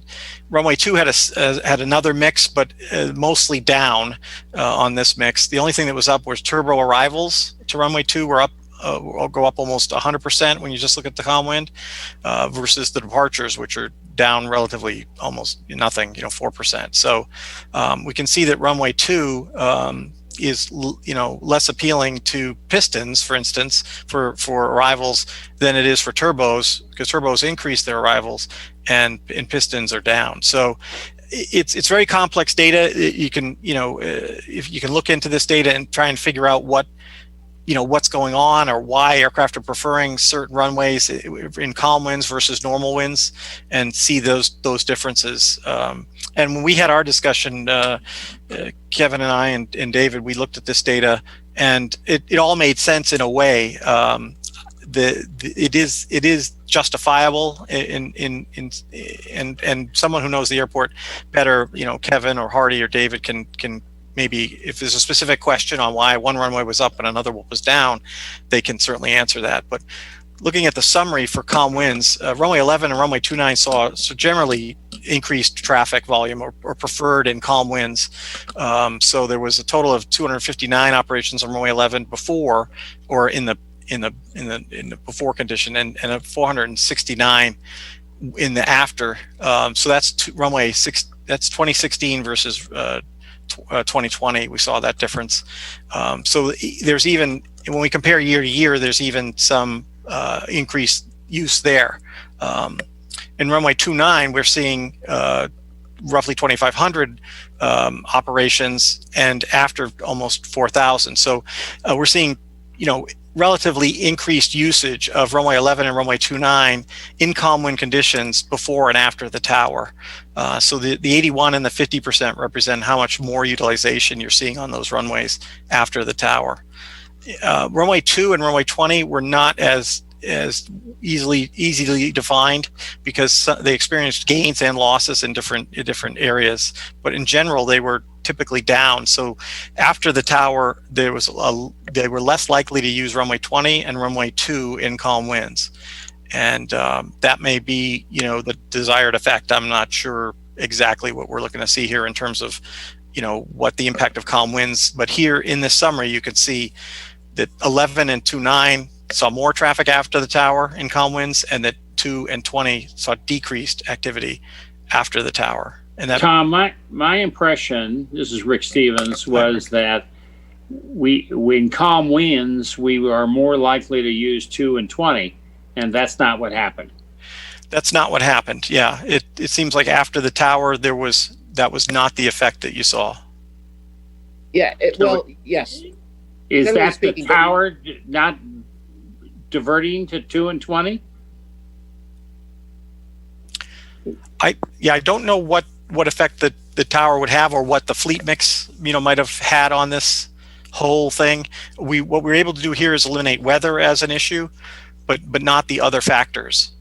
So to figure out what why we didn't see more use of 2 and 20 after the tower, there might be another factor in there that's overpowering calm winds or wind condition that's causing us not to see an increase in 2 and 20. Kevin Smith, I think you had a comment. Yeah, well, just one, but you could go crazy looking at this data. There is a lot of data. But one of the things, when you look at, there's a spreadsheet in there that talks year to date, January 1st to November 22nd. I was looking over that one, but that one does show, and again, our piston aircraft are 2 to 1 over jet and turboprops. There's a lot of piston operations. That we did have 13% more, went from 20% to 32% increased use of piston aircraft on runway 2 this year, since January 1st of this year. And that's consistent with what I hear in my truck driving around in those calm wind conditions, the tower trying to get aircraft over to runway 2. But there's a lot of data in here that does show, we got to talk about 10,000 versus 13,000 operations, and that does add to some of the complexity, because air traffic control is not a 0 or a 1. There's a lot of factors that go in to how this works. So yes, there's a lot of work to be done to figure out how to get more aircraft off of 29. We already talked about the IFR departure issue. That's a big factor in runway selection is the IFR departure process. But we are starting to see some positive indication that the tower does have the ability to move aircraft. We're going to talk about this a little bit later when we go out with the RFP for tower services, some things we're hoping to do with contractors in the future to incentivize more use of that. But in certain portions of the data, we are seeing some positive trends. But yeah, there is more traffic using 29 for sure, based on what we're seeing. Can I mention, Kevin, just one thing, Tom, I want to mention. If you look closely at the changes in our fleet mix over time, as aircraft grow, their use of the smaller runways goes down. So those two are inversely proportional. So as the fleet mix goes up, the small runway use goes down. That's just pure physics of it. So I wanted to point that out because the data definitely shows that trend as well. Yeah, if we go back to the calm wind slide, Hardy, you can see the board and some others, a little graph that was made by Karen our previous tower manager, and she gave a little flow chart describing how runway selection is used with the tower. And so if you take that chart and you follow it along, it does indicate, and it shows, it supports some of the trends we see in the data.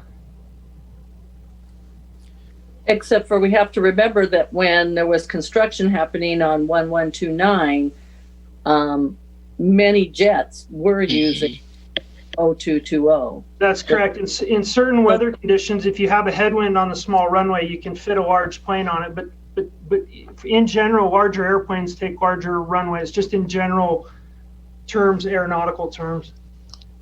And, you know, Kevin, you talked 32%, and I'm looking at the numbers, don't see it. But my takeaway from this is, and what I hear at the grocery store last year, when you still could go to the grocery store or out walking in the neighborhood or in other neighborhoods, this is a big footprint. And that's why I asked Kevin to bring up that videos of the heat maps that were generated. And we saw them in July, but just to reemphasize these, and I would like us as a board to see those videos again. I have them queued up if you'd like to see those. Play it. It's not long. Mary, I didn't hear you. Do you want to see the videos? I asked for those. Yes, please. Okay. Can you tell me which video? Would you like me to share my screen? They were the heat maps that the videos that David put together that summarized the heat maps. You know, he put them together for the last meeting in July because it shows those overlays of the you know, how it has changed. And we don't have them for 2020, but these were, you know, just to keep it in people's minds that the aircraft are being funneled. And Mary, which video would you like me to play? All of them, please. Okay.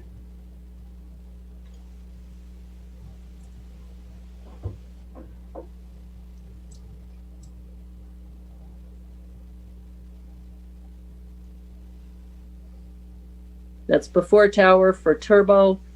This is after. And so they're flying up to truck and then making the U-turn. If I could quickly just reiterate, we talked about this back in July. For on an IFR operation, the tower is not sending that aircraft to truck intersection. That's an air traffic control process that happens in Hayward, California. That's part of the next item we're going to be talking about with procedures to be able to move some of these. But the tower doesn't funnel IFR traffic anywhere. They pass clearances through the tower is all they do. Mm-hmm.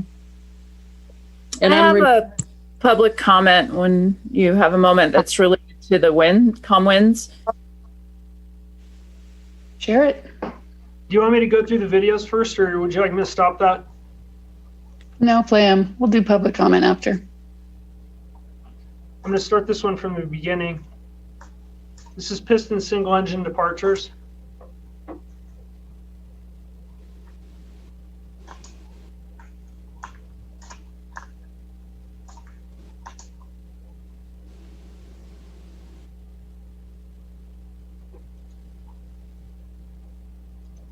And we don't need to do the twin pistons because they can be piston arrivals coming in over Sierra Meadows and edge of North Star and Lahontan.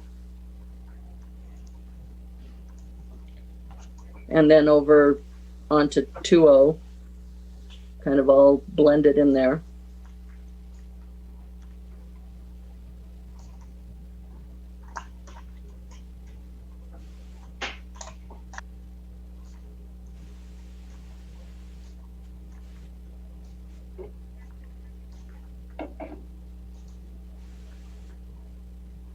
And how this gets more and more and more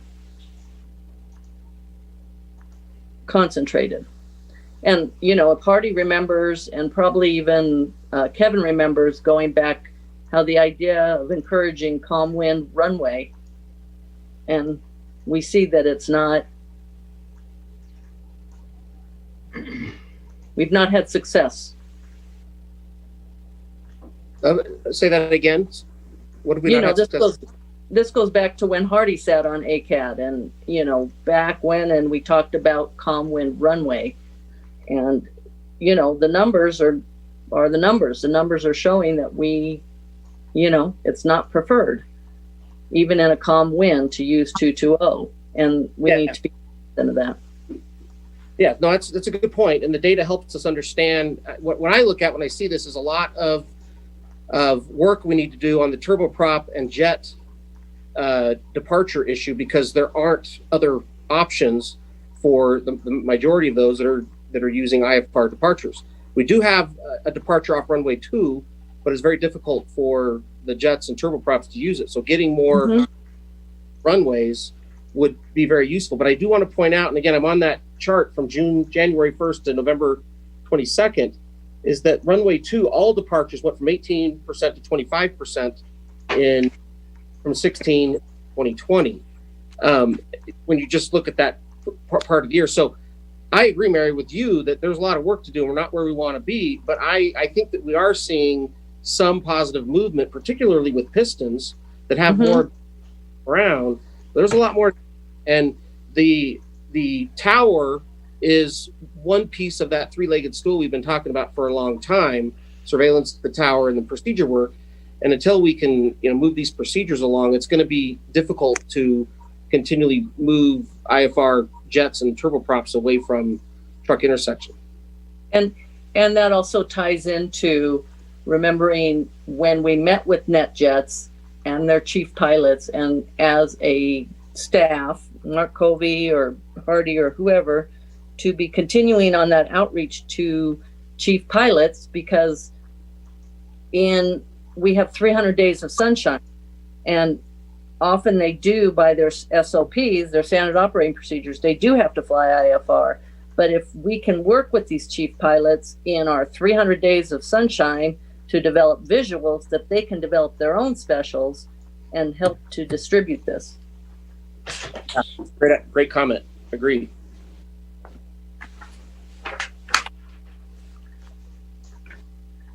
I just, a general comment. I know this is complicated to do this analysis, and I really appreciate the work that Tom and his team has done, and how everybody's really trying to understand what are the confounding factors, what are the weather factors, what are the safety factors.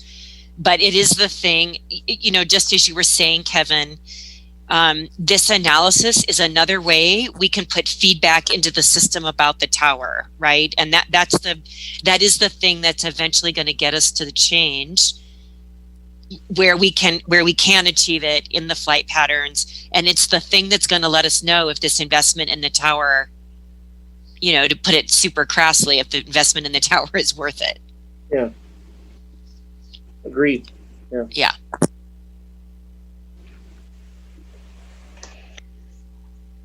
Are you done? Are we done with this? Can I read the public comment? Sure.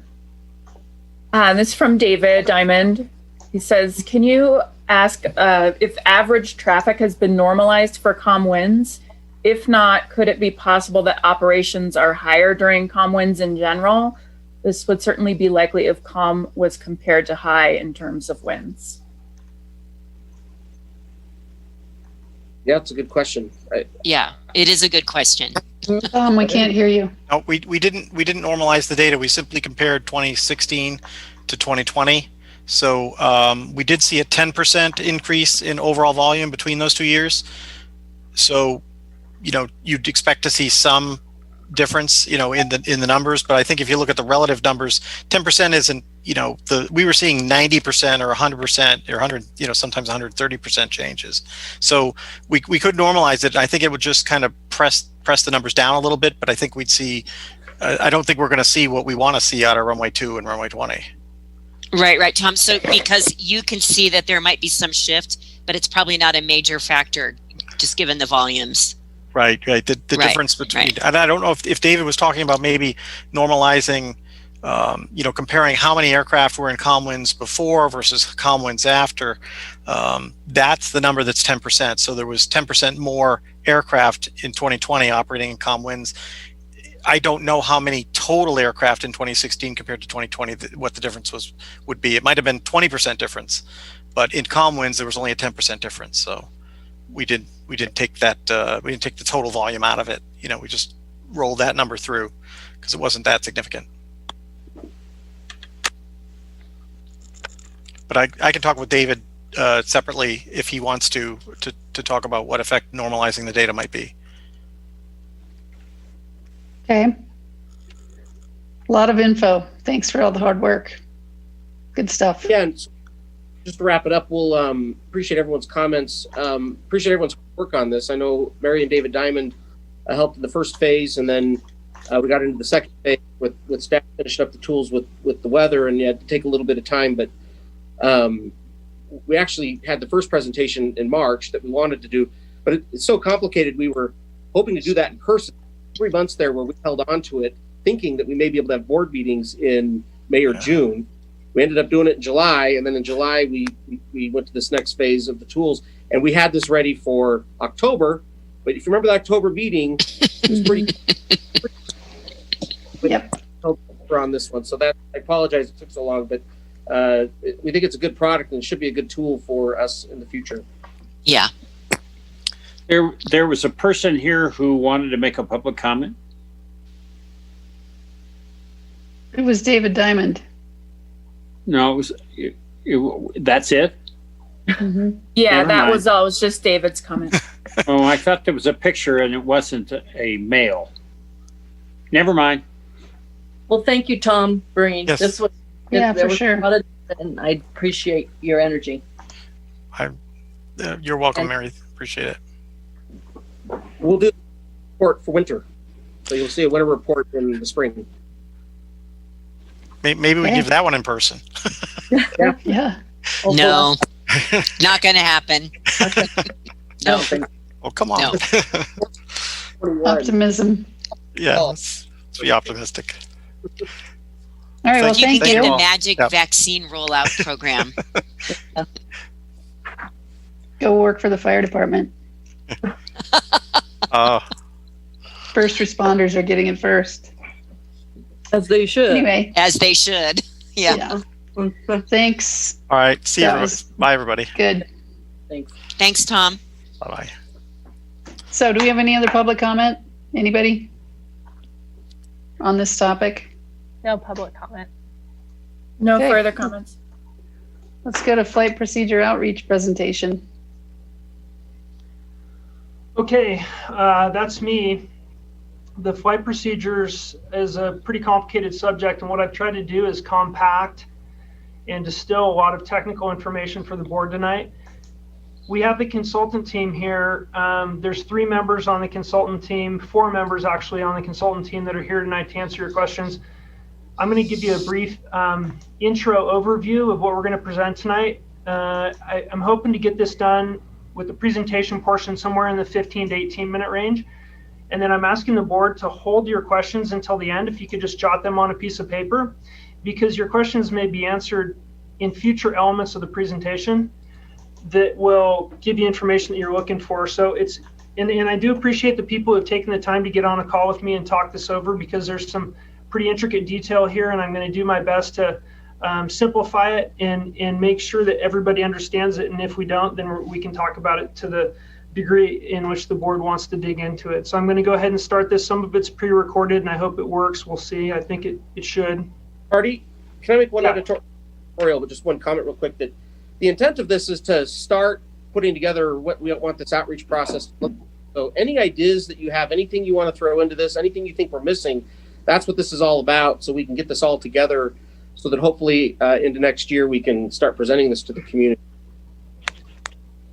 Yeah, that's great. And the other piece I will mention is that when we use the term approve or give staff direction on the flight path, it's not necessarily selecting the final outcome of the flight path, but we do need the board to give us some direction so that we can take this and do the community outreach element. Obviously, we want the board's concurrence that the tracks fit the objective that we're shooting for before we go out and do public outreach. So what we're looking for is to really get the board's feedback on the final track alignment tonight. And I have a little list that'll coach us through the questions we have for the board. And also, I would mention one thing, kind of philosophically speaking, that the flight procedures are not a panacea solution for community noise and annoyance. These are not going to solve all of our problems. They may move us in the right direction, but if we're looking for a single fix and a single solution, it's not going to be flight procedures in and of themselves. And I just wanted to mention that. And any expert in this field or any community member will tell you the same thing if you've attended those types of informational seminars like the UC Davis Symposium. We just want to put that out there and let people understand. We want them to understand this is not going to fix everything. I'm going to give you a high-level overview of tonight's initiative and board report. So tonight's objectives, we have two of them: review the flight procedures outlined in the assessment report, review the flight procedures community outreach strategy, and ask questions both of staff and the consultant team. Hardy, your volume went way down. And you're repeating. For the background, flight procedures are past aircraft. Can you hear that? Mm-hmm. That's better. Okay.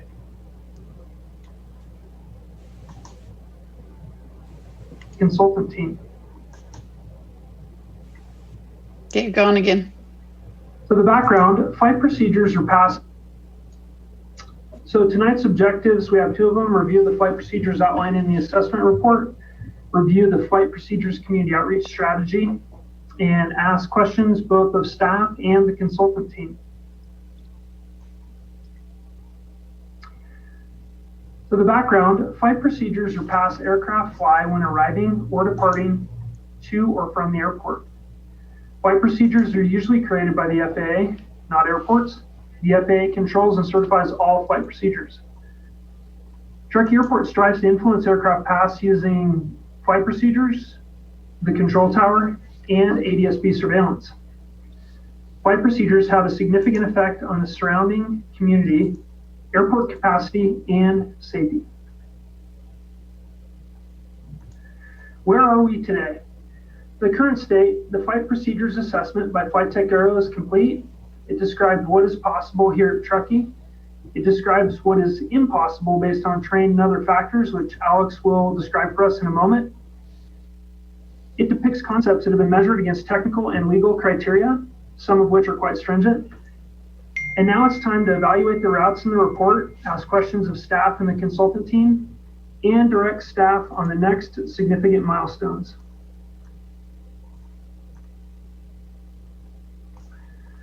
First, we'll hear from Alex Siebold and Richard Scott from Flight Tech Engineering regarding the technical components listed in the flight procedures assessment. Many of the board, other staff members in the pilot community have looked at the assessment. They'll talk in detail about that, about 5 to 7 minutes.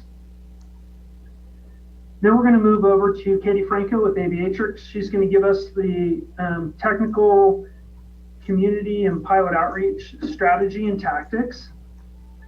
And then I'm going to show you a few of the community outreach boards and some of the flight procedures animations. And finally, at the end, we'd like direction to staff from the board. And we just have a few questions for you. Do the flight procedures support the objectives to reduce annoyance and enhance safety here at the airport? Does the board want to proceed with developing all or some of the flight procedure alignments outlined in the report? Is the outreach material satisfactory? Does it depict the flight procedure concept and specific neighborhood impacts properly in an understandable way? And number 4, should the district conduct some flight tests or compile video analysis with the turbine aircraft? And number 5, should staff and the consultant team develop additional outreach collateral, such as spaghetti maps designed to depict existing neighborhood-specific impact? Okay, so we can put the last slide up again. I guess my screen wasn't sharing properly, but we're going to get started with, I'm going to turn it over to Alex. And Alex, do you want to put your procedure up on the screen and share it for us? Yeah, absolutely. Hardy, how's my audio coming through?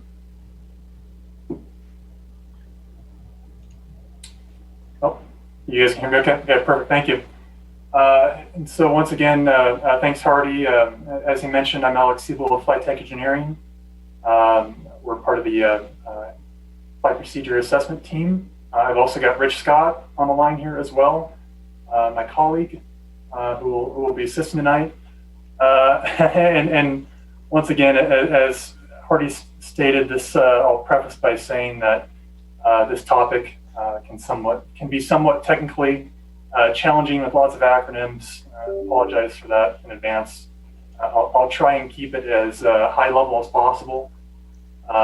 And then, as mentioned, we'll have time to tackle some of the more detailed questions as needed. Let me see if I can manage to get this PowerPoint going here.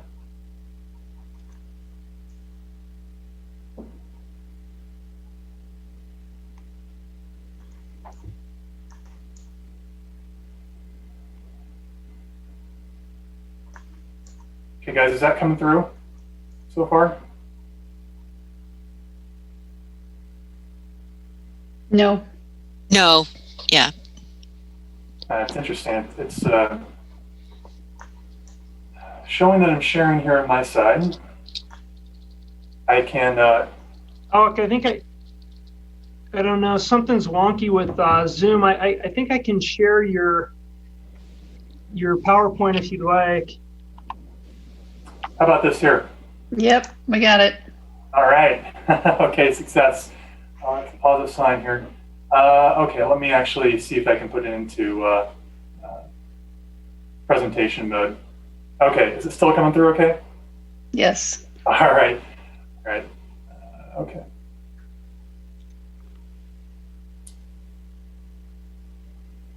Okay. So really quick, before I dive into all these topics, and once again, I've got a short time frame here, so I'm trying to go through as much as possible. But I mean, to begin, first and foremost, the purpose of this study, and I think you guys have all reflected on it well here tonight, was to assess the possibilities for new approach and departure options that help better distribute arriving and departing traffic from the airport. There's also some ancillary benefit to that, as new departure and approaches can also help prevent aircraft diversions. In IFR conditions, it could prevent less time or allow the aircraft to spend less time actually holding and burning fuel and actually landing or departing as need be. And there's also options in here to allows for the possibility of increased medevac access during inclement weather conditions as well.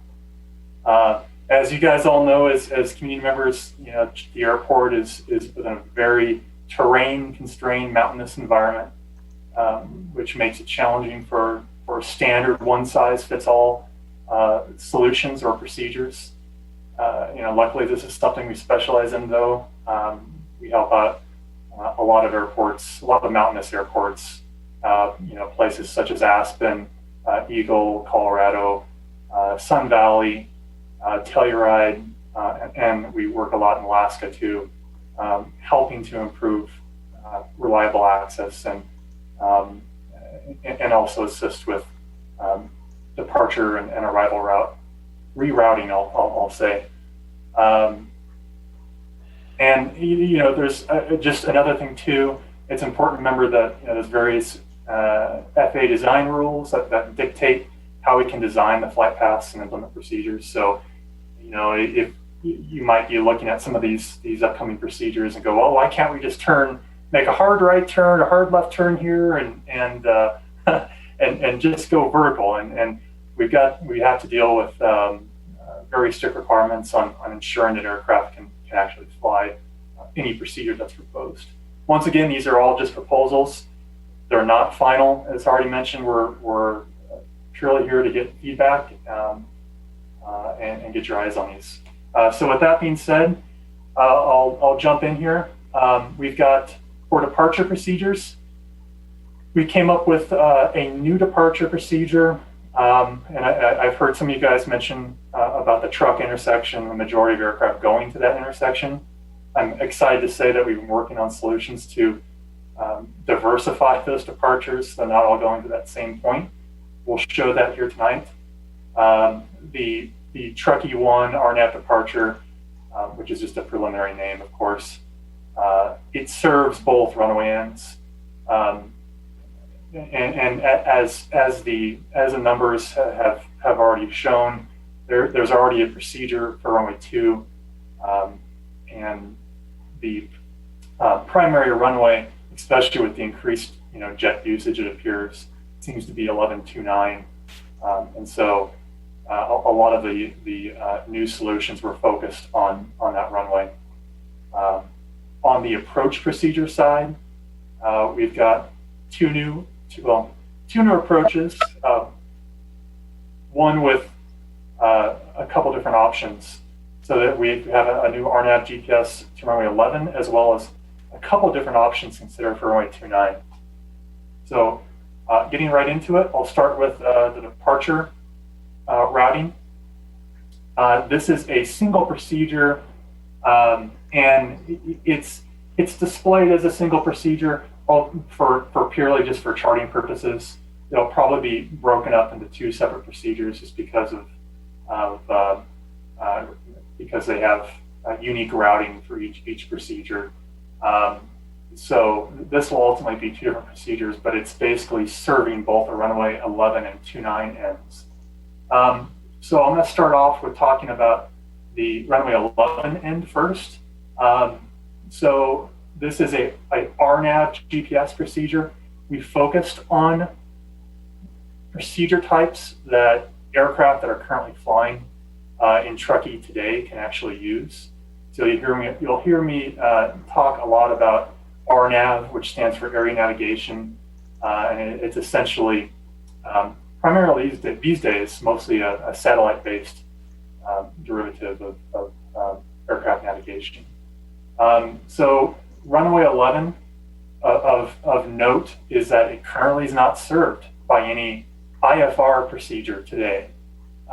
Certainly aircraft can depart from this runway visually, but there is not an actual RNAV routed flight procedure from the runway 11 end.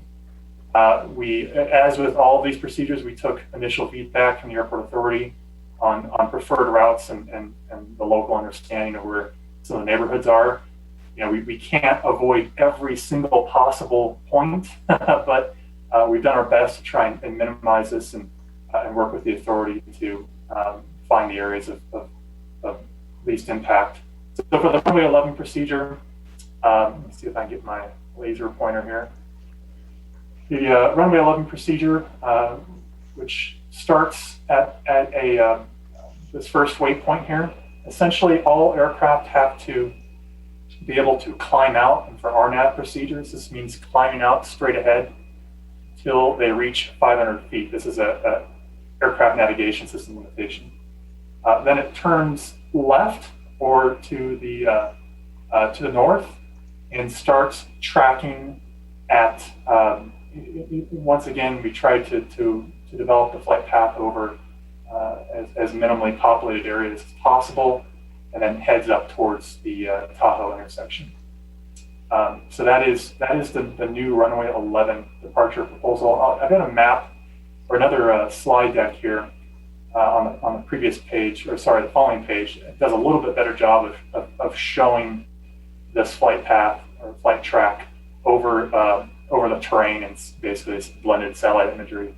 You're going to see more of these images tonight that do a better job of this. So don't worry, we'll have some better depictions here. The second portion of the procedure is the runway 29 procedure. Now, we realize that there's already a runway 29 departure. As you guys are aware, that departure currently flies straight out and then heads up towards the truck intersection directly to the north. This one here, once again, the FAA mandated 500-foot initial climb altitude is what is marked by this first waypoint. I actually named it basically the highway, because that's essentially where that turn point is. So, and this is an improvement over the current procedure. We're trying to keep as much of the turn points where you get more of the power changes noticeable on the ground over already highway or roadways or industrial areas as much as possible. Oh, if we're going to have the animations, we're going to show that'll kind of highlight some of those landmarks for us as well. Okay, perfect. Yep. So yes, better graphics coming here shortly.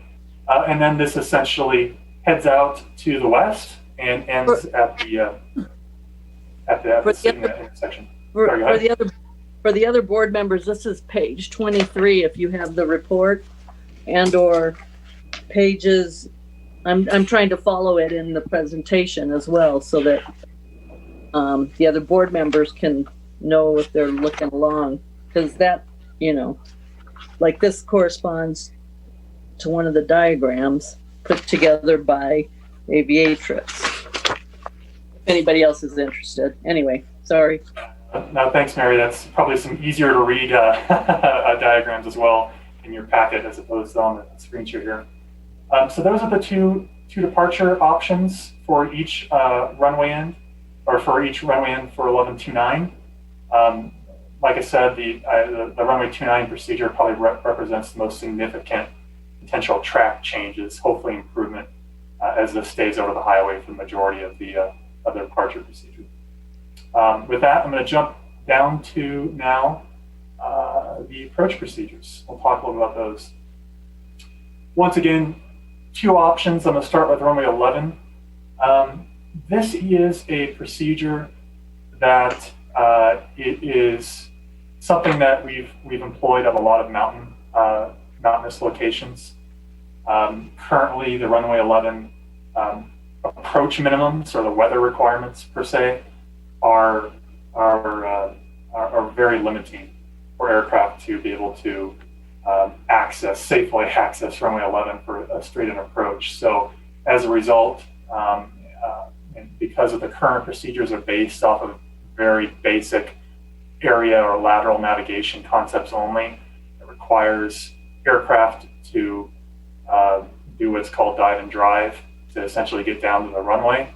And this leads to a lot of variability in where the aircraft are flying and their actual profile. This was talked a little bit about, in the vector presentation, about some of the flight path angles that people are seeing. So one of our concepts that we explored was, how do we provide an actually vertically guided approach into the airport? This is something from a pilot preference. It is preferred. It provides for a more stabilized approach. They're not going too fast. It definitely is a safety enhancement in the eyes of most flight crews.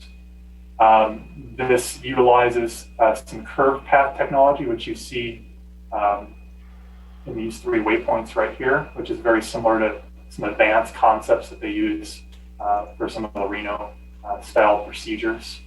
And otherwise, though, uses a standard left-hand missed approach turn back out to the standard holding where things exist currently. The missed approach is only used, though, if aircraft need to go around because they can't see the runway. One other benefit of this is that it provides a very steep final approach segment. So this portion from where you see PFAF X down to the runway, or this 4 nautical mile segment that you see in the profile view, is at 4.18 degrees. So it's considered a steep approach, and the one benefit from that, I think, from a ground perspective, is it keeps the aircraft, as they approach the aircraft, higher up in the air. This is a very specialized approach. It's called Advanced RNP LPV. Not all aircraft operators can fly it, but a majority of the business jet users would have the ability to fly an approach like this, and it would require special authorization. Otherwise, we're from a standard procedure design perspective, we're pretty much stuck with what the FAA has already come up with, unless we start developing some specialized solutions. So this is, once again, I think another thing to point out is this provides a 310-foot decision height, 7-8 mile visibility, which is a major improvement to, I believe, the 2,000 plus foot ceilings of the current procedure. Okay, I'm going to move on to runway 29. We have two different versions of this, and you know, it is dependent. Which version works better is dependent upon where the aircraft's coming from and weather conditions, and also your feedback too. Once again, for runway 29, there's currently not approach procedures, straight-in approach procedures that serve that runway because the terrain, mountainous terrain, is too close to the runway threshold to provide a standard straight-in approach procedure. So essentially, there's two options, and you guys, I think, are familiar with one of those options because you know, I believe NetJets flies a similar flight path currently. And then we also looked at a new option as well. These procedures, now I know I've got it titled here as an RNAV GPS runway 29. These can potentially be offered in a couple different methods. And this is because the FAA does not allow RNAV visual procedures to be publicly made available. If we were in Europe, that might be a different story. They're a little more ahead of the game on that one. But currently in the current FAA system, you can only have what are called chartered visual flight procedures, or CVFPs, or RNAV visuals, which are assigned to specific aircraft operators. That's certainly an option, or IFR procedures. And so there's a lot of different routes how we can ultimately help provide better solutions to runway 29. For the purpose of this discussion tonight, I'm going to present these as IFR procedures with fly visual segments, but that's certainly just one of many possible outcomes of how to implement these. Okay. So getting into the specifics for each procedure, I've option number one. I'm going to call this our Tahoe visual option. This obviously enters from the south over Lake Tahoe. There's also entries from the east and west to capture aircraft as they arrive from other directions, and this also prevents aircraft from crossing the airport and maneuvering around until they're actually ready to land. So that's why we like to add some of these feeder segments that you see out here to the east and west. This procedure crosses this terrain point through from the south, and the reason why it doesn't head straight directly to the runway is that would cause a excessive descent angle for the aircraft. They'd be carrying too much speed. It'd be hard for them to land. Certainly something that, you know, okay, if we were in a Cessna 172 wouldn't be an issue, but for most turboprop and jet aircraft, of course, that's not an option. So what we have to do is we bring them in, we sidestep them within the valley to help them slow down, lose altitude, and then ultimately set up for an approach.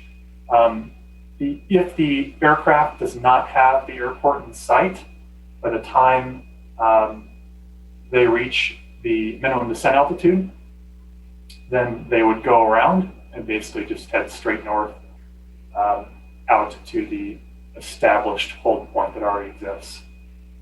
If they have the airport in sight by the time they cross that ridgeline, then they would proceed down on a guided visual track down to the runway. So that is the Tahoe visual option number one. For the final runway 29 design, I'll call this Donner Lake visual as it is inbound over Donner Lake. This is very similar to the current RNAV GPS Alpha approach. However, if you guys may recall, the RNAV GPS Alpha approach currently ends about right where I've got my cursor, and then provides for a lot of variability, which I'm sure is experienced on the ground, and how the aircraft actually achieves its path to the runway. So the current RNAV GPS Alpha is a circling procedure with no guidance on how to actually get to the runway, which is not a problem for most pilots, but definitely leads to each time a different flight track being used that may or may not stick within the preferred noise abatement areas. So this is, once again, an initial concept that allows them to enter from the west over Donner Lake, and then they enter a somewhat of a standard downwind, left down pattern to land 29. Once again, once they are past, or once they reach MBA and they have the airport in sight, this is a fly visual segment, technically. So this does have higher minimums as a result of that, but as someone pointed out, you've got a lot of days of sunshine there. So most of the time, this could just be used to ensure the aircraft are on a preferred routing to the runway. That is the high-level overview of the procedures, and we've got a lot of additional material that we can reference as questions come up. But from there, I'll turn it back over to Hardy. Thanks, Alec. That was a great summary. I'm going to turn it over to Katie. We're going to play a video, excuse me, that she's recorded. I hope this works properly, so bear with me.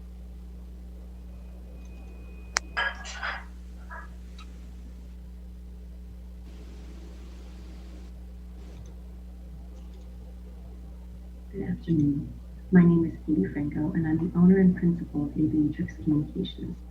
We're working with the TTAD Airport staff to provide a comprehensive communications strategy that distills this complicated flight procedure information in a way that non-aviators will be able to understand and to provide educated input. I'd like to take this time to walk you through our program elements and proposed methods to reach the Truckee Tahoe. My name is Katie Franco, and I'm the owner and the airport is always planned. Stand by.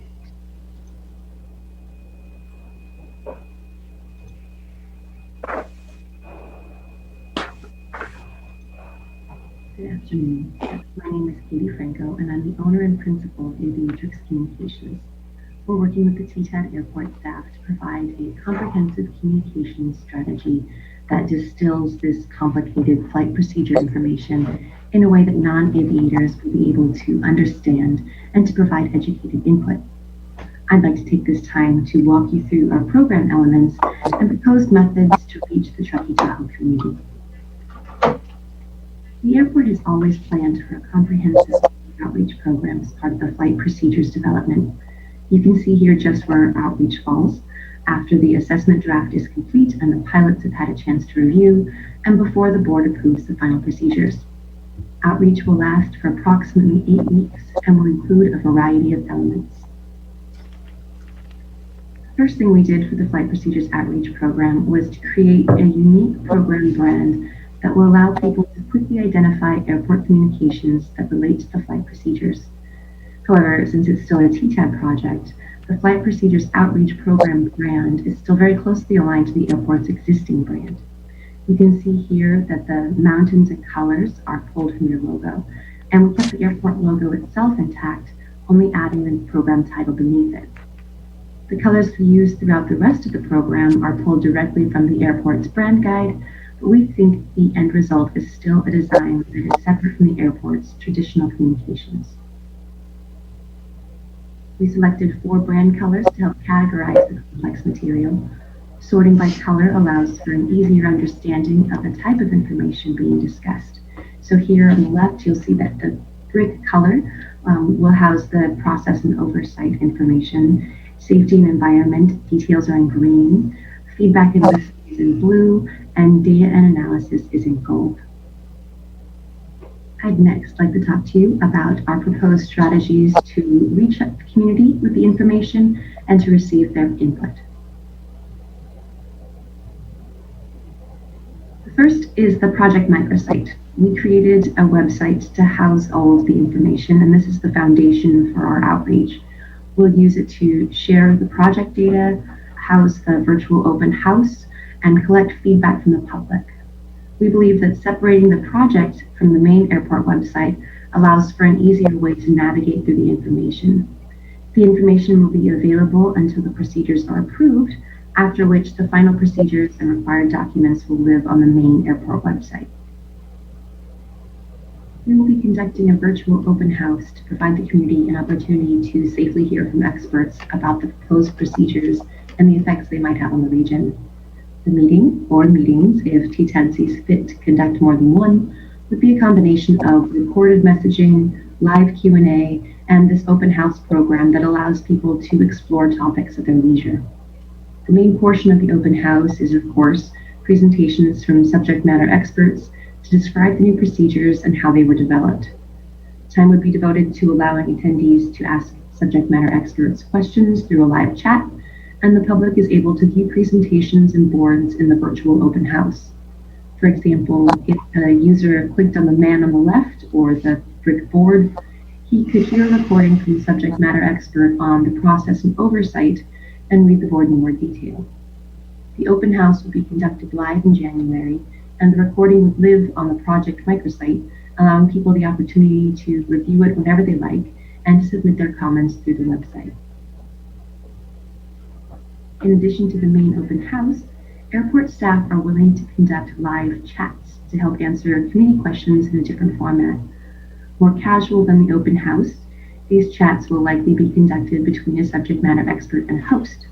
It would be ideal if a board member were willing to interview Hardy, for example, or one of the airport's air traffic controllers. We'd use the Be Live program on Facebook and give people a chance to weigh in during half-hour chats. We believe that 2 to 3 fireside chats would be sufficient, but they're also relatively quick to produce, so more could be added if needed.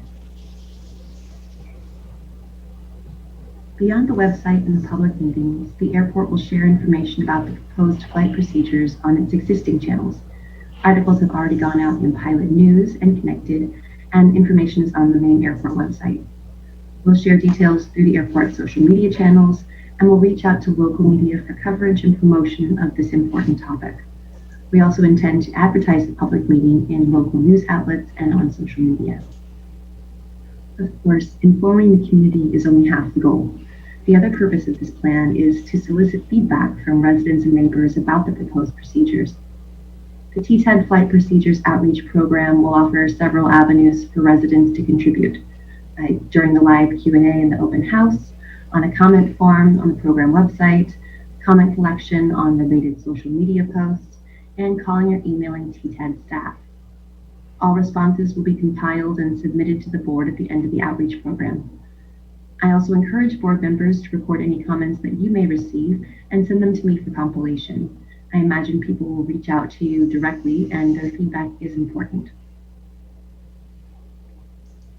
When the outreach timeline has concluded, we will come back to the board with a collection of public comments.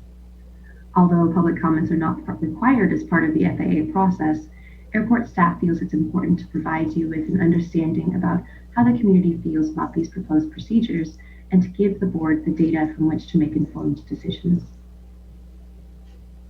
I hope this walkthrough of the program brand, its components, and our intended strategies was helpful. I'm happy to answer any questions when we come to the Q&A. Thank you.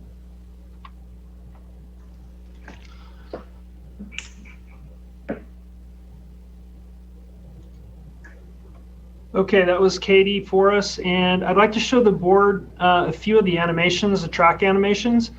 They highlight both the course of the aircraft and also some of the noise modeling that BridgeNet's done for us. Cindy's on the line tonight as well if we have additional questions related to the noise modeling. There's one more element, the greenhouse gas emissions tabular data that shows the amount of greenhouse gas expended on each one of the departures and each one of the arrivals in comparison to existing departures. So for example, the Truck 4 departure will have a numeric value associated with it. That'll be compared directly side by side against some of the new proposed procedures so the board can understand the negative or positive impacts initiation of a procedure might have on the greenhouse gas emissions for that particular flight path. Let me show you a few animations.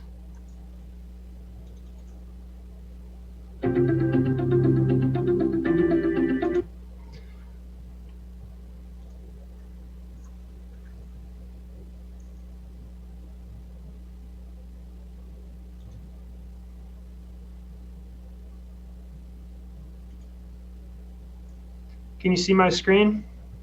No. Yes. See it now, okay. Mm-hmm. There's a lot going on here on technology. Okay, here we go.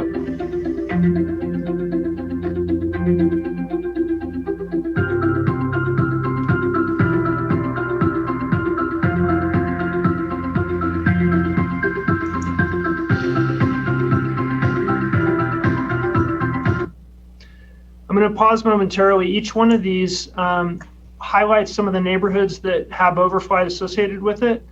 And you'll see that in the boards, the static imagery boards of the tracks. There's, I believe, 13 of them. There's a bunch of those boards that show the inset of exactly where that aircraft will be located relative to the neighborhoods.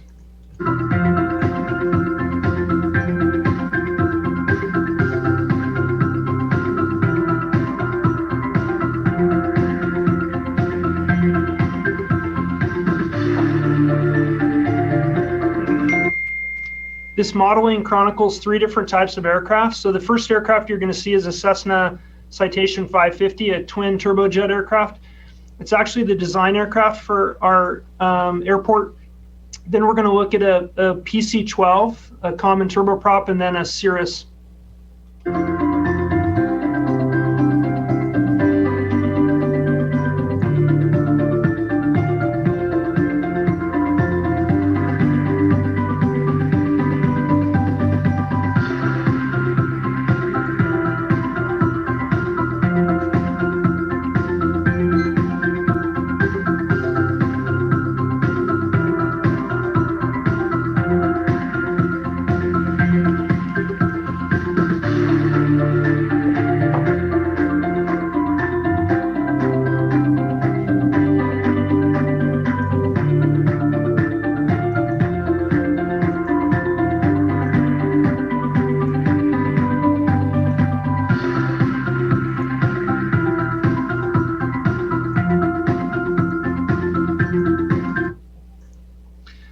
So I have those for each of the departure procedures and the arrival procedures that Alec outlined for us. And I'm going to take a cue from either Kevin or the board chair or the board as a whole on how many of these you'd like me to play tonight for you. I can keep going, or I just want to check the pulse and see where we're at. Yeah, I'll leave that up to Teresa, what the board would like. Well, I'd like to hear from the other board members. I'm getting kind of glossy-eyed myself. And Lisa's got to leave shortly.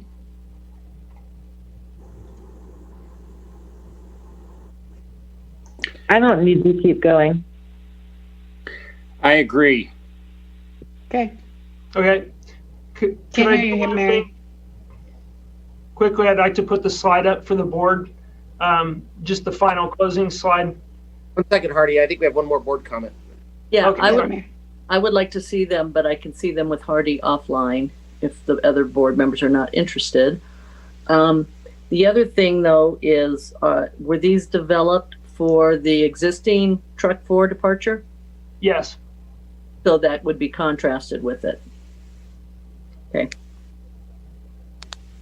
Yeah, so I would like to, maybe in this next week, you can sit down and show them to me. Okay. Happy to do that.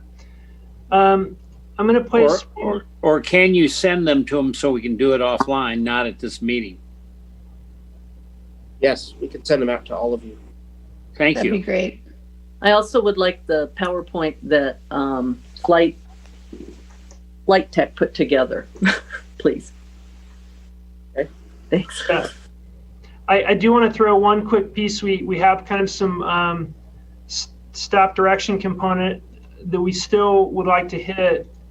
And I'm going to share my slide out. We didn't quite get there, but are these roughly meeting the objectives of reducing annoyance and enhancing safety? We want to make sure we talk about that a little bit tonight before we move on.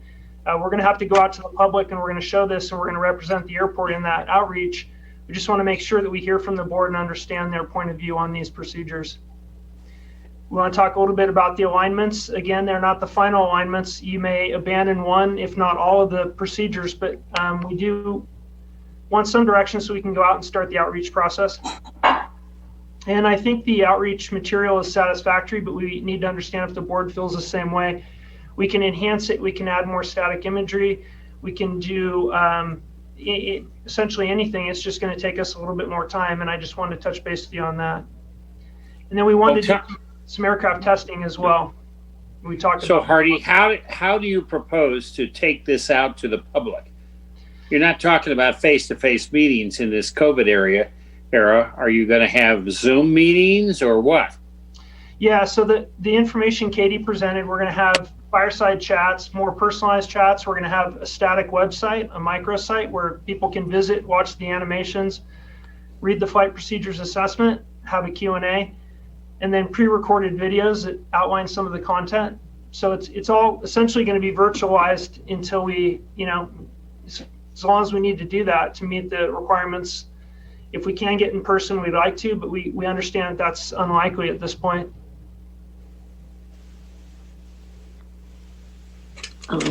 Let's see. Yeah, I was looking at the program timeline, and this shows that we were going to receive this October 28th. So now we're receiving it a month and change later.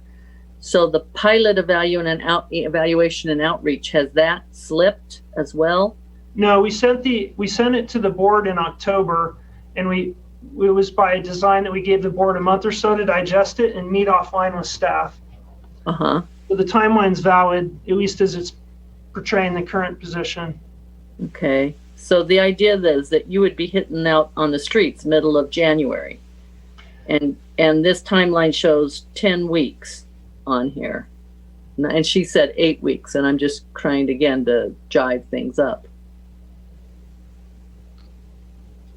Yeah, Katie can help us walk through it. That I developed the timeline, and I think the timelines are really just based on our understanding of how much insight, meeting time, preparation the board's going to want to talk with staff to make sure that we want to get it right before we go out with public outreach or pilot outreach.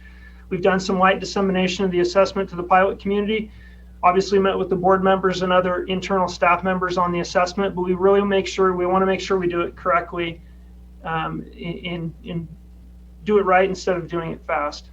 Mm-hmm. I would want to see, to me, this is almost a workshop for the board prior to us going public, because I'd like to see what is going to be on this website. I'd like to see all those presentations. I'd like to see how we're presenting this information, a little more detail than just the page 1 of the flight procedures outreach program.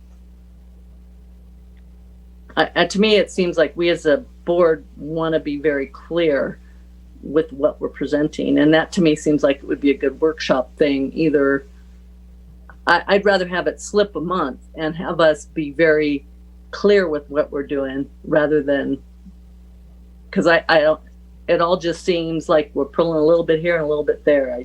To me, I don't see what's going out yet. Okay, well, just maybe a couple thoughts. All the slides and everything we're showing you is the material that would be presented, and the information that was presented back in October, or started there, and then we're talking about it tonight. We don't have a target we're trying to hit for a timeline. We've had expressions from the board that we got to get these procedures going, and so that's our objective here.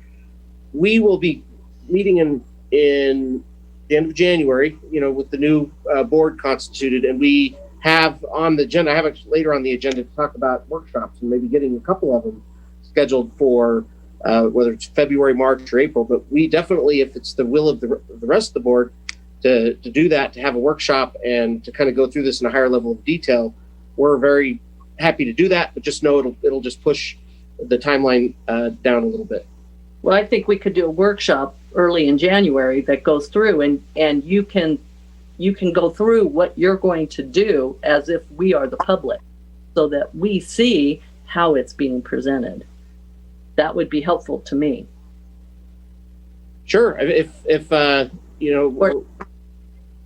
it could be in 2 weeks in the middle of December, but to have I would be Jane Doe, and what am I going to be seeing in this fireside chat? What am I going to be seeing on the website? Because I tried to pull up that website. It's not up. It's not live yet.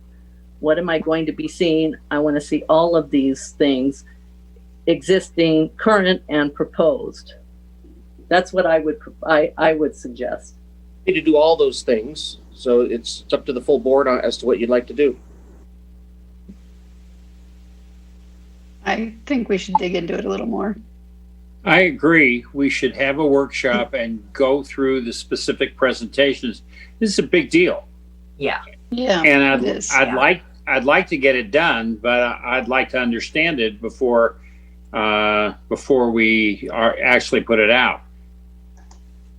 Okay. Agreed. Do you think or January? Do you want to wait until the January 27th board meeting to schedule that, or I can do meetings for doodles and try and figure out if we've got or June 20. We can do it here at mid-December. I mean, we're all kind of stuck. So true. It could be done a Zoom meeting as a practice where we are Jane and Joe public, and how are you going to present this to me? Happy to do that. One quick question. Before we dig into the or maybe the tactics on the outreach, I just want to make sure that we schedule enough time in the board schedule to really truly understand the flight procedure alignments. There's some technicalities associated with the alignments and what neighborhoods are impacted from that flight path alignment. It's very, very, very important to me that the board members understand that that's our focus right now, is to understand how that fits into our objectives as an airport to reduce annoyance and enhance safety. And then we can work through some of the more granular details of the actual outreach strategy and tactics. And I'm happy to meet with any board members offline about it and meet with you, take as much time as we possibly need, and probably get Alec and Richard on the line as well to help us walk through the technicalities of that. But I just want to make sure that that's front and center in our in the components that we need to hit before we actually have a big, I'll call it a dry run. Hardy, I just would say, I think the reason there's a little bit of energy about this from the board members in, for example, having a workshop in December, January, et cetera, is at the core the very thing that you're saying. It's not necessarily the literal outreach materials that we're all energized about. It's that we do understand, I think, the implications, just as you're saying, the implications of this, and we all, I won't be there, but you get the drift of what I'm saying, that really understanding the neighborhood impacts before there's a rollout. Very important to everybody. Mm-hmm. That's a good point. Well, I think that the next step is just to schedule a meeting, and then we can, up a notch and start describing it in a detail. Can I ask what the timeline is on the FAA reviewing this and then either deciding whether to green light it or not? I mean, are we talking that this is going to be coming out next spring, or are we thinking it's, a couple of years from now? Now, these are the timelines associated with flight procedure development. Alec and Richard can give you, all the granular detail, but we're talking 3 to 5 years before these procedures will be completed and in the hands of a pilot. Right. So why are we rushing to have a meeting in January? December. So, kind of when you think about what we just heard on the runway utilization report, on from a staff perspective, we do feel an urgency to move these things along, and so we're bringing you a program. We can take our time and spend a few months sorting through this. We just want to get this conversation started and talk about that, and then we can move into this outreach process. I mean, there was some thought of, do you want to? I also would offer, Kat, that I'm one of the people. I wasn't necessarily saying that we need to be having workshops in the neighborhoods in January 2021. I wasn't saying that, but I definitely was one of the people saying that the information is complicated. It will impact people. And it's, it's the nature, right, of new things in the public. Everybody, all the 16 at least people that I can see on this call knows this, that when you do one set of workshops in a rollout 6 months before a new program, it's not enough. It's not enough time. So I'm not suggesting that you guys necessarily do the workshop in December, but I'm saying that, for example, if we were on the early end of Kevin's timeline, 3 years, it is important to start in 2021 talking to people about what's coming and what's going to be happening. I'm not going to be here. It's your decision, but I really believe you can't wait till start date minus 6 months and start. Because we have to do this outreach before we're going to submit to the FAA. And you may actually learn something on this outreach. So I think we need to do it this next year. The question is, you got to be happy with what we're going out with. And I want it done at a workshop because, like Teresa said, we're all getting a glassy eyed and we still have a ways to go on this board book. And this is big by itself. That's why I want it as a workshop. And since we're stuck here, why not do it? And it's also like it's fresh in our brain. If I don't touch this again till February, I'm starting all over again. So that's why I say, yeah, I'd like sooner the better, because I'd like Lisa's input actually. Suck her in. I like it. The general public, it's all going to be a public meeting. Or you'll still be on the board. I don't know what's happening there. So you have enough, Kevin? I'll come to the, just to relieve a little bit of that scheduling pressure. Thank you for the invitation, Teresa. I'd be happy to come to it, whether it's in December or January. Awesome. Yeah. So I think, Hardy, did you have anything else? I just had one quick question. We've talked a little bit about doing flight tests, and based on the COVID pandemic, the pilot and the owner is not real comfortable with having people on the plane, but we've talked to a cinematographer who could video it, and I wanted to ask if the board had interest in doing flight testing with the turbine aircraft. I use the word turbine because, and Alec and Richard can support me on this, there's certain procedures that cannot be replicated with any other type of aircraft. There's speed restrictions, climb rates, gradients and turn radius and things of that nature. And we really are doing some long range planning with doing flight testing. The FAA's flight test element is suspended currently, but I want to offer the board a way to both see the aircraft fly on the horizon and also see what it looks like when you look out of the aircraft down into the neighborhood surrounding the airport. So it's a significant expense and it's a long range planning element. And I just was wondering if the board had any feelings on that component. I saw Richard nodding his head. What were you talking about in terms of the FAA and the flight? What was it you nodded your head about?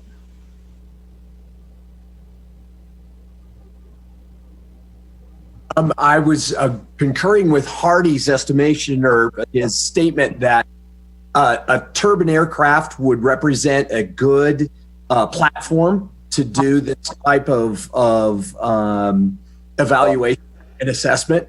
And also that if you're not going to be able to be on board, I think a cinematic representation would give you everything that you would need to see to get the value of what the flight looks like and feels like as it departs and arrives over the neighborhoods around the airport. Is that anything that is valuable for the FAA as well in their analysis? It's not something that we would. So Hardy made a good point that the feasibility study, Mary, that we provided developed prototype procedures that if were developed then taken on by the FAA and developed would take 3 to 6 years, Mary. They would take quite a long time. And this kind of speaks to your timeline that you guys have been talking about, that the board's been talking about. You're going to have a third-party designer, and it doesn't have to be us. We just happen to be people that do that. They can do it in literally half that time. That could do that in 12 to 18 months. So if that adds to your timeline kind of context, would that cinematography be something that the FAA or we would use during a implementation process? Typically, it wouldn't. Right? That is all design features through the software and through all of the other 8260 and 4024 ARINC coding that we do. However, it's great for your outreach. It's great for all of the other aspects of what you guys are talking about here today. Mm-hmm. Yeah, where it has the most benefit. One of the pieces we've already put the air ink legs into the FMS in the jet, and I did that last night, and we're already identifying intricacies and nuances related to the procedures that I think we're only going to find when the airplane moves in the sky. So I'd highly recommend it before we spend additional consultant time developing things that may not actually make it all the way through to fruition. I think the conceptual and the notional designs we have are outstanding. Everybody in the industry agrees with flight tech engineering and the work they've done, but I would recommend doing some flight work on it before we get too far into the rest of the project. It seems reasonable. I would add that you also, if you're doing that, you also are doing the existing situation. So you're flying the existing Truck 4 off of both 2.9 and 2, and that you're showing people because if you go to them and you say, oh, this is going to happen, you have to also be honest and say, this is what is currently happening. So since the whole concept is to share, people need to see what is currently happening. Yeah, we took the Truck 4 over Prosser and we actually made an exhibit that shows it not only with the departure procedure itself, but the track coming back, the expected track of the aircraft traveling backwards back to the Bay Area. So we're really trying to be absolutely as genuine and transparent as we possibly can to show everybody the exact impact of the existing situation we have, which brings me to point 5 of my slide. Should staff and the consultant team develop additional outreach collateral, such as spaghetti maps designed to depict existing neighborhood-specific impacts? That's my question to the board. Do we want to do you want me to go out and start looking at creating more impact-oriented existing maps? And Kevin and I and Mary talked about this, and we decided that's a question for the board. So if we're going to look at that additional impact type of mapping, we'd like to talk about that tonight. We can't do that at a workshop? Yeah, it's not going to be at the workshop. No, the charts are not going to show up at the workshop because we haven't built them yet. Well, what is it? It was a very brief discussion. I'm trying to remember it in terms of what those spaghetti maps were. I'm thinking of like the heat maps that Tom Brain has done. I'm thinking of the spaghetti maps. When I use that term, is ancient history when Buman was there, right? I mean, those were spaghetti maps. So I need clarity in terms of what it is you're talking about when you're, because these maps in the flight procedures do show existing versus proposed. Agreed. I just want to make sure that that's going to fulfill your need when it comes to the existing impact portion of depicting both static and animated for the community outreach. Does that adequately depict it? And I just didn't know. We've developed these animated things for 8-10 years, so it's I guess maybe you and I need to talk offline. I don't know what you're meaning by spaghetti map. Is it what these things are? That are in here. This is the flight procedures that shows. I just wanted to honor your request to make sure that the information we put out shows adequately the existing impact. That's all I'm asking. I just want to make sure that we honor the request you're asking me to do from a staff perspective. Do we engage consultants at a deeper level to bring additional outreach collateral to the table that shows the current impact, or is it okay with what we have now? I think I'm okay with this, but I think the Tom Brain stuff needs to be shown. Okay, so the videos that David Diamond made? That would be a good start. Okay. Well, I think what I'm hearing is we can go work on that. Hardy and I think we got some good direction on that. It sounded like the cinematic videos might be useful. I'm hearing that. And Hardy, what was the cost to do those? Do we know what those?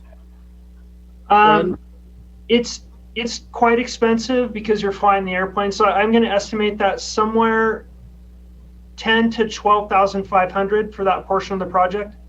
For all of those flights, or just? We're estimating 2 flight hours plus pilot time and programming time and the cinematography. I can get a final estimate, but it's not going to be less than 10,000. It may be upwards of 15. I'll get a final estimate on it. Okay.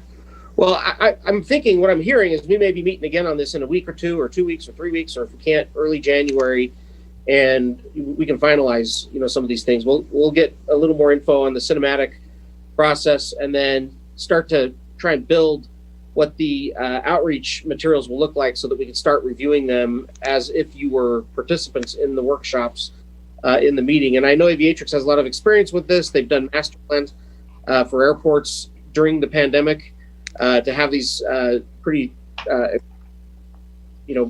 really good outreach meetings that you can do virtually.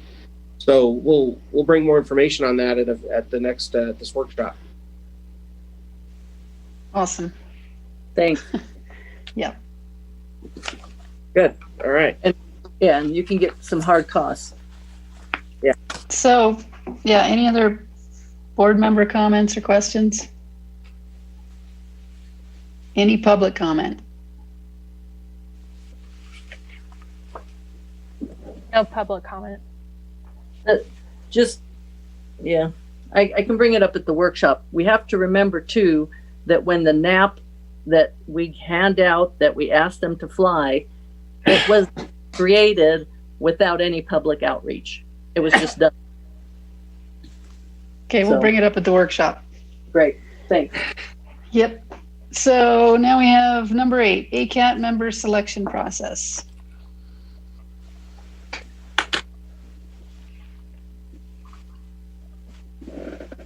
Sorry, that's me.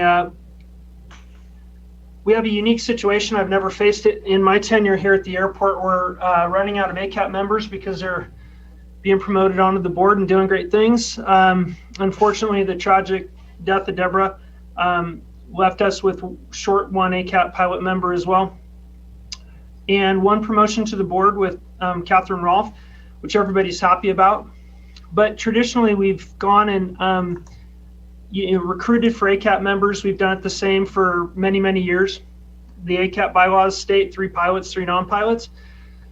Kevin and I thought we'd talk to you tonight a little bit about the process going forward, to see if you want to have us launch immediately on advertising the vacant seats on ACAT, and try and find additional members and reconstitute the group so it can continue the good work they've done.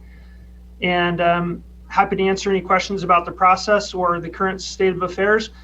I did go to great lengths to align the terms of each ACAT member so they were re-staggered. And I know Mary asked me to do that, and so we spent some time organizing it so that you have a pilot community member alternating year by year in the recurrent term staggering for each year. So each year you'd have a pilot and a community member roll off.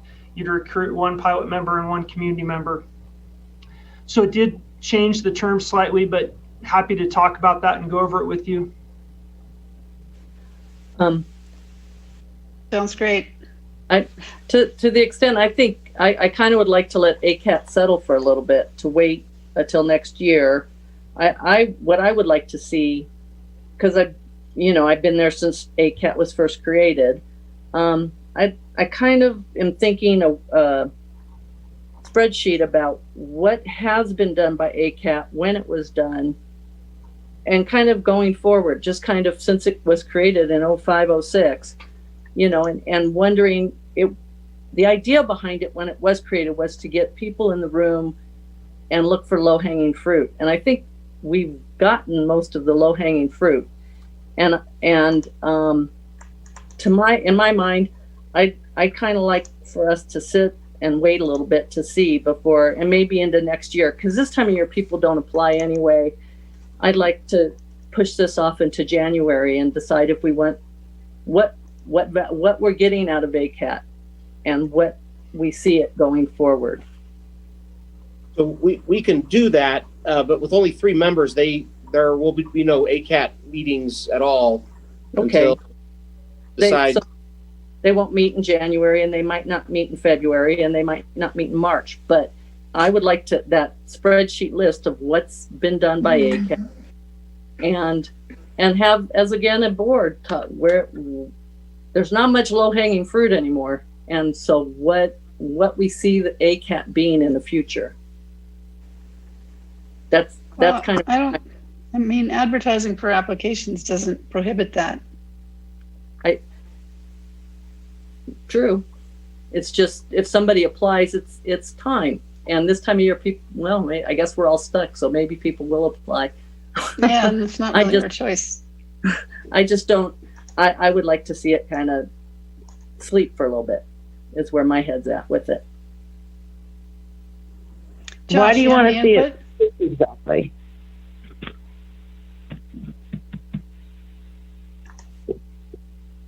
Pardon me? I think I'm not sure why exactly you want it to sleep. Because I understand what you're saying about the low hanging fruit, and I agree with you. I think that it's probably sort of outgrown its original mission as far as noise and annoyance. But I think it's a group that's had a fair amount of energy. You know, it's ebbed and flowed in the 5 years that I was on it, but I think there is a lot of appetite for people to do good work. And I guess, Mary, you bumped off of that meeting yesterday before we discussed the future of ACAT. Yeah. And I think there are different ways of utilizing it that could be really effective. I think there has been a little bit of frustration sometimes with a perception that the board hasn't paid a whole lot of attention to it or given it much direction. And I think, especially considering, Lee Golden always talks about how he's a pilot, but he's a community member first. And that's a group of 6 community members who can really reach people in our community in ways that the board can't. And so I think there's a lot of value in that. Agreed.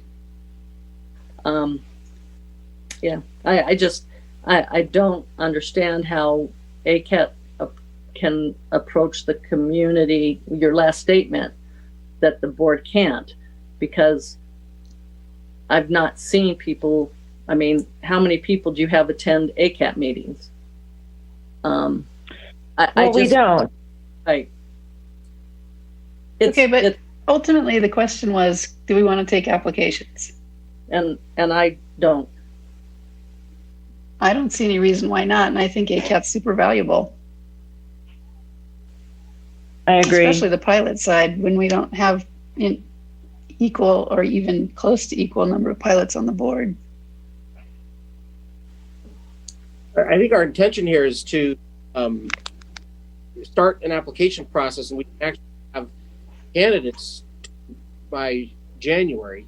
If you want to take a little more time to February or something like that, we could do that, but we have enough time to hopefully get candidates for the January meeting so that in February they can. So I say let's take some applications, like we always have. And Okay. get Mary the spreadsheet. Yeah, I want a spreadsheet going back to when it was first created. I want to know what it has accomplished and what year and what money has been spent. I mean, it was the 4-bladed prop for the pickle. It was sure, we'll get it in that spreadsheet. We don't have to grind through it now. Flags for the golf course. I mean, I want to know, could you put that together? If we could just update a little bit. Great.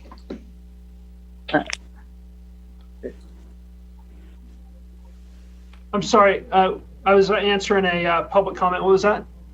I think we already have a spreadsheet that we've created in the past that has past projects and future the things that ACAT's done.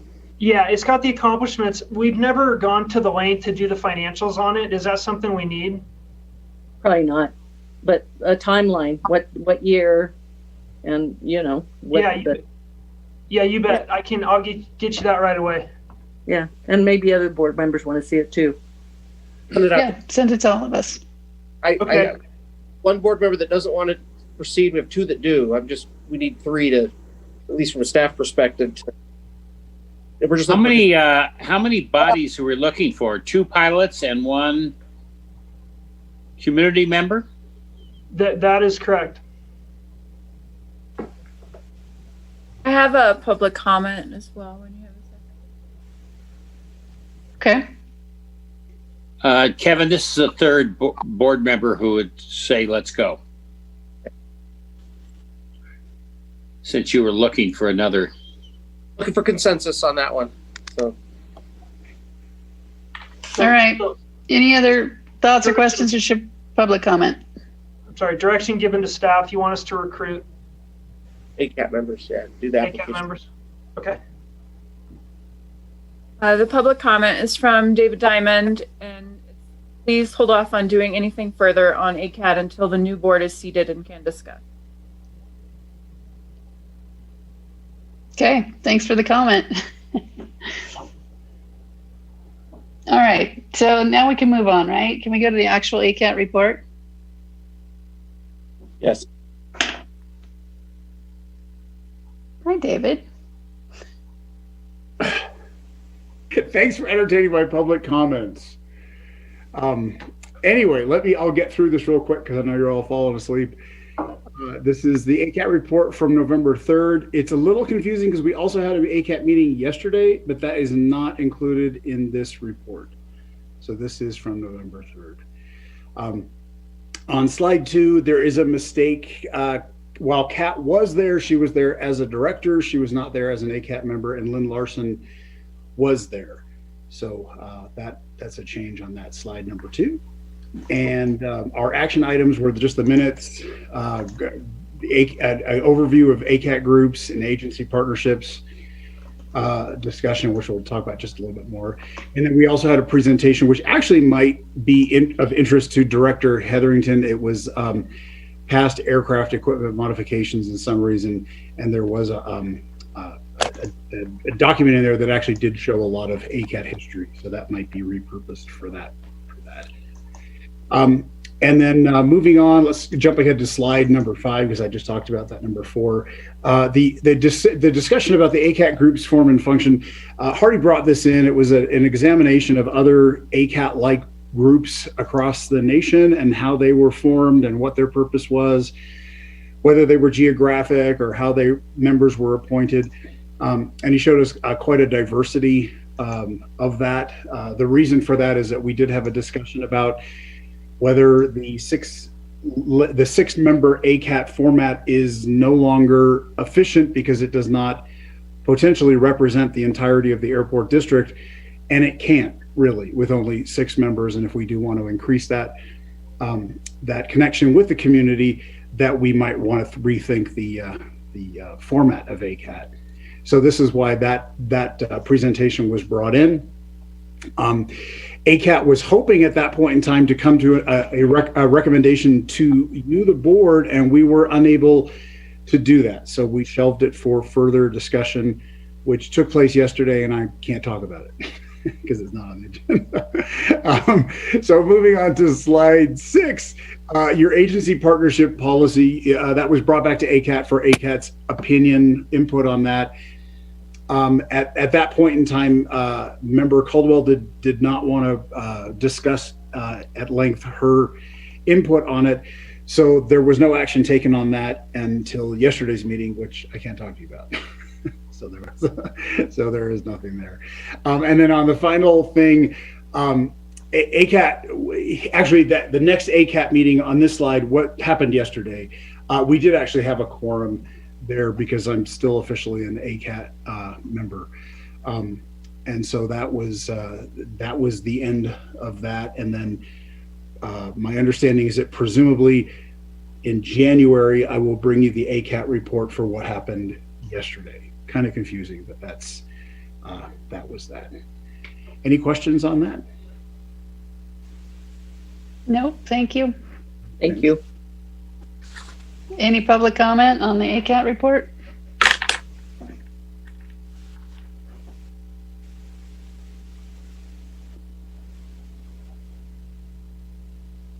Hi, Stacy. No public comment.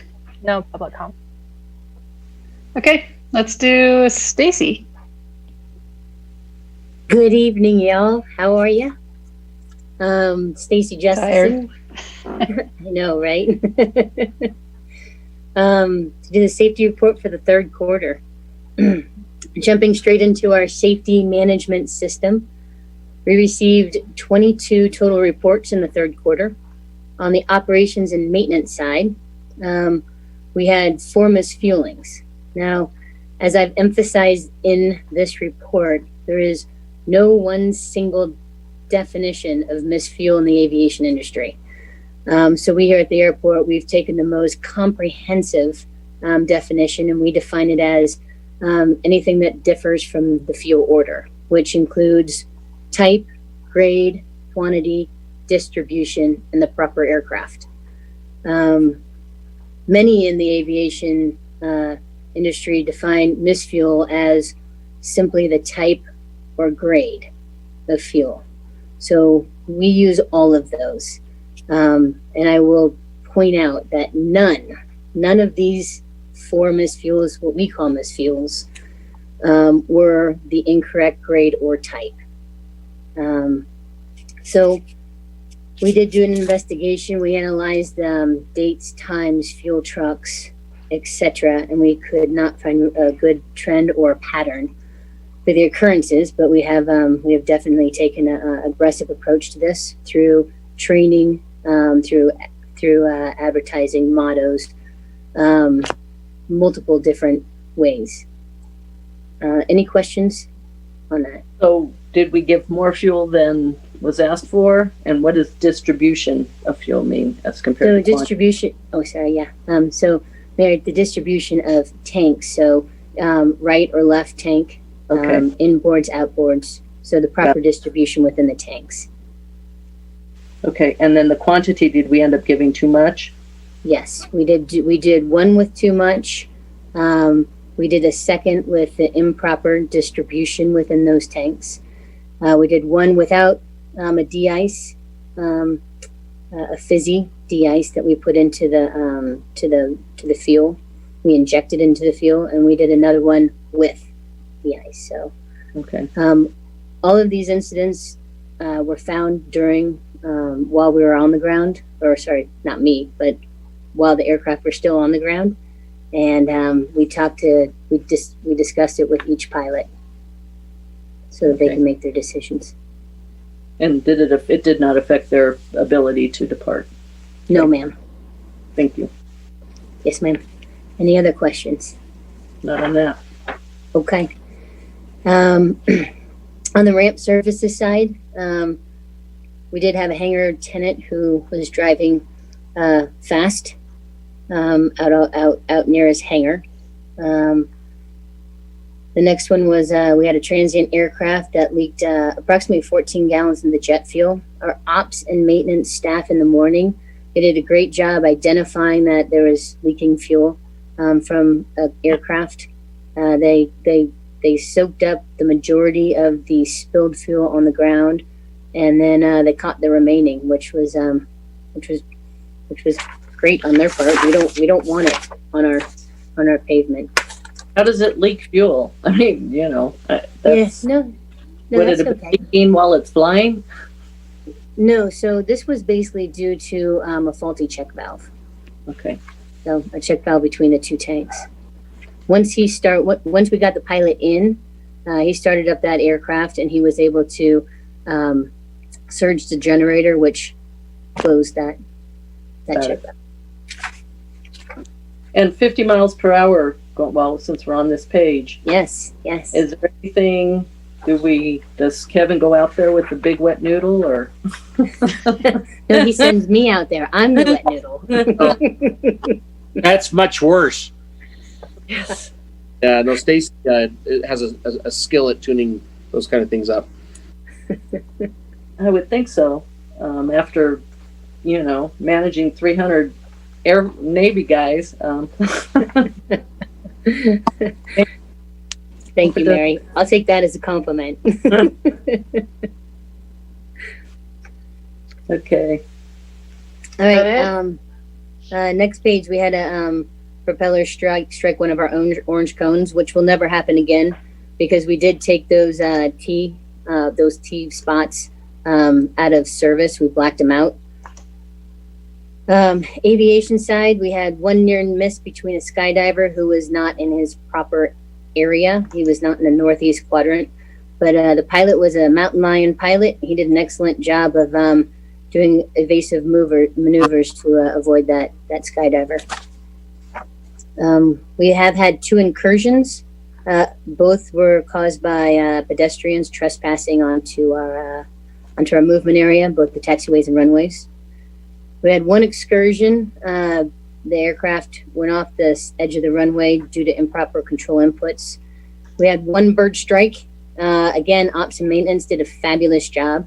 They collected this falcon, recognized that it was still warm, and so they called up the tower. Tower only had 1 departure for that morning, so the tower called up to Oakland Center. Oakland Center got in touch with the pilots, and then those pilots gave them basically the ability to slow flight their aircraft and do controllability checks before they actually went in for landing. Hangar-wise, we did have 3 hangar door momentary safety switches bypassed. 2 were second offenders, and 1 was a multiple offender. We did reach out and we made contact with those tenants. We did have another successful momentary safety switch incident.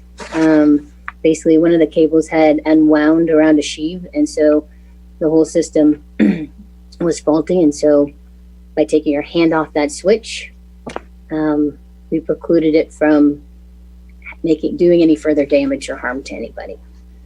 So the people who are spending regularly, I mean, I work at power plants, natural gas fired power plants, a lot of megawatts, and they have situations where vendors or employees who don't follow the rules, there's consequences. Because it's not just for their safety, which is big. I mean, it's for protecting our facilities and protecting. So, what do we have? We developed any criteria? Yes, remember, we have some criteria bringing, particularly for the repeat offenders.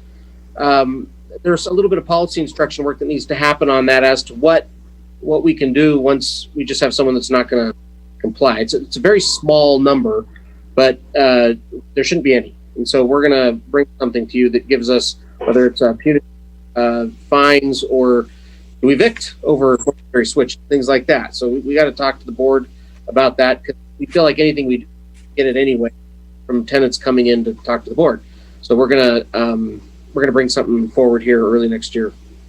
Good, because I mean, at these power plants, you have a vendor who doesn't comply with their safety, they're not coming back, and you have employees who don't follow safety, and they're not going to stay because it's if somebody gets hurt because of it, we have a risk.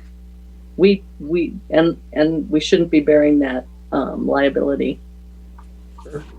And it's for their own safety. It's like that's what we expect for their own protection, and our staff. And exactly. So, but we have a high level of compliance. We have a few that just, and I think you've heard about it before. But the board, yeah, happy to switch. Well, thanks for keeping us safe, Stacy. Yes, ma'am. My pleasure. Any other board member comments, questions? Any public comment? No public comment. No public comment. Thank you. Let's do, thank you. Monthly financial report. And roll right into the budget after that. I have one more We have the pilot operator outreach report. Oh, I thought that was the same one. But okay, go. These All are right. Thank you, President Odette and Kevin. You guys all see my screen? Yes. All right. And now you see PowerPoint? Yes. Perfect. Okay, thanks very much.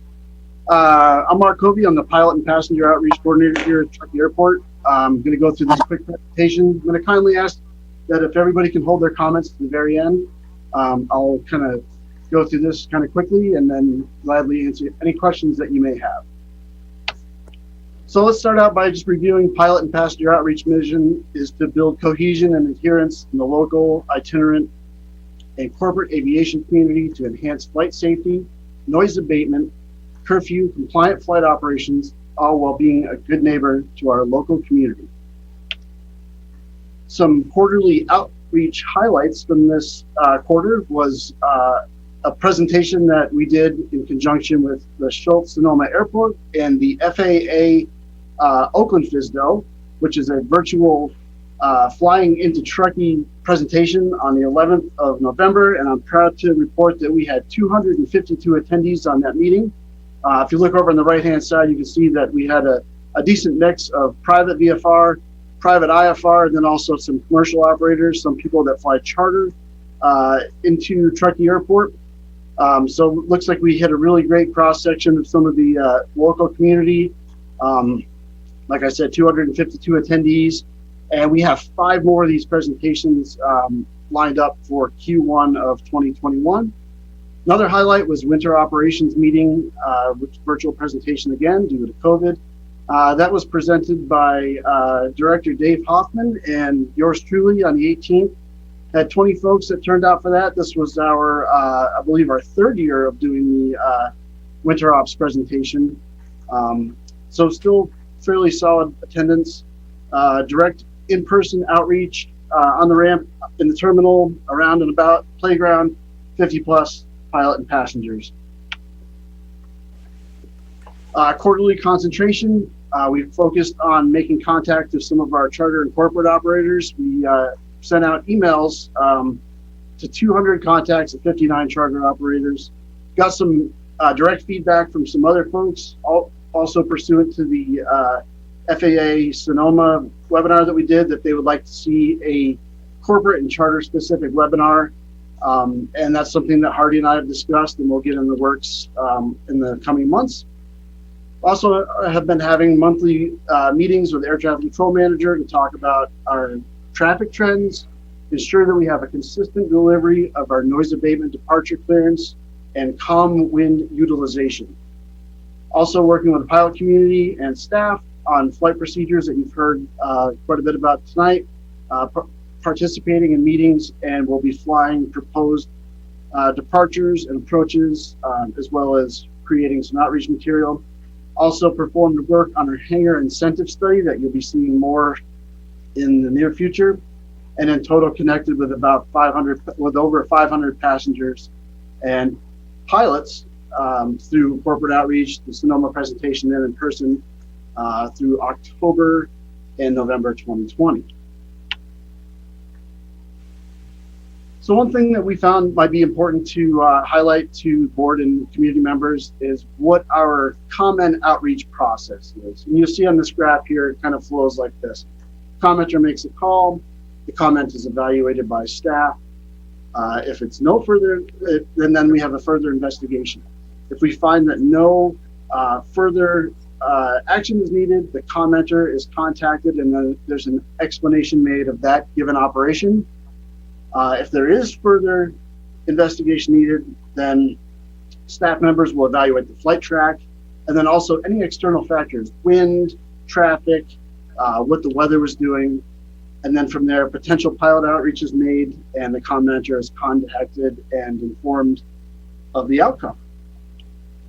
The other thing that we want to describe is the anatomy of the fly quiet curfew violation process.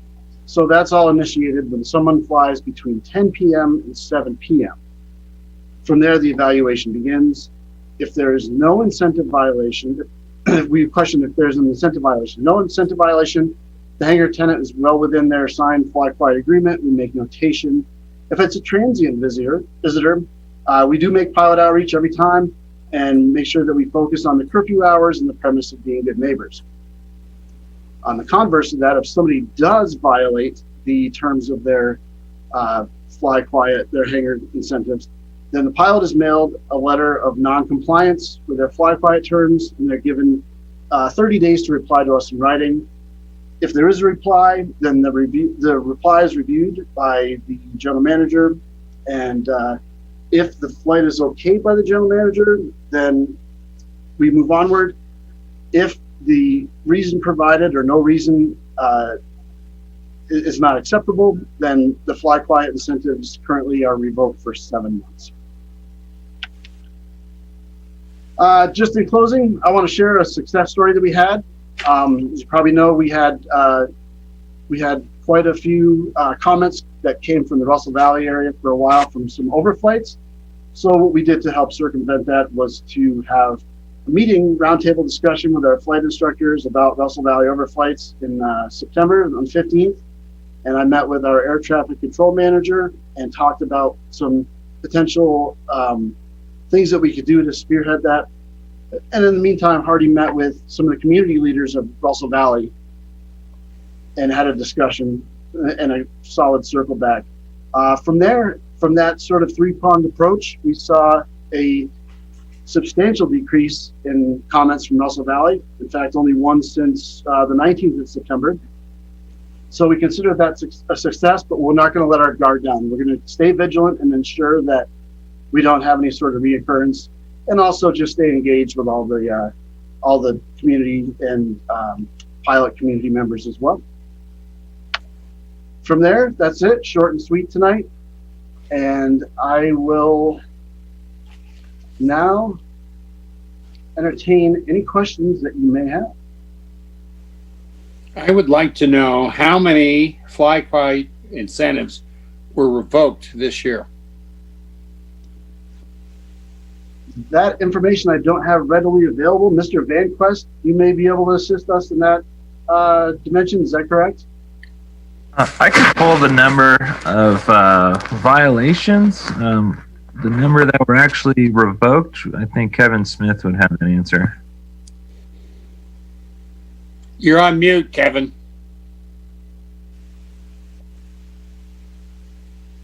Sorry, having a Zoom issue there. I'll have to get that number for you. I know there's been 2 or 3 that we've revoked, but as you can see from this last month, you know, they're not very common. In the summertime, we do allow certain departures based on weather and we look through those individually, but if I had to guess, it's maybe 1 a month. I don't get that many of them.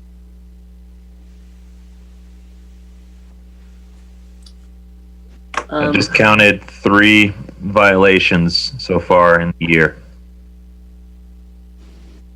Thank you. Excellent. One other thing I wanted to mention to board members and folks is that if you have any direct questions that you would want to ask our air traffic manager, he is participating in this Zoom meeting and is happy to field a couple of those questions if you would like to ask them.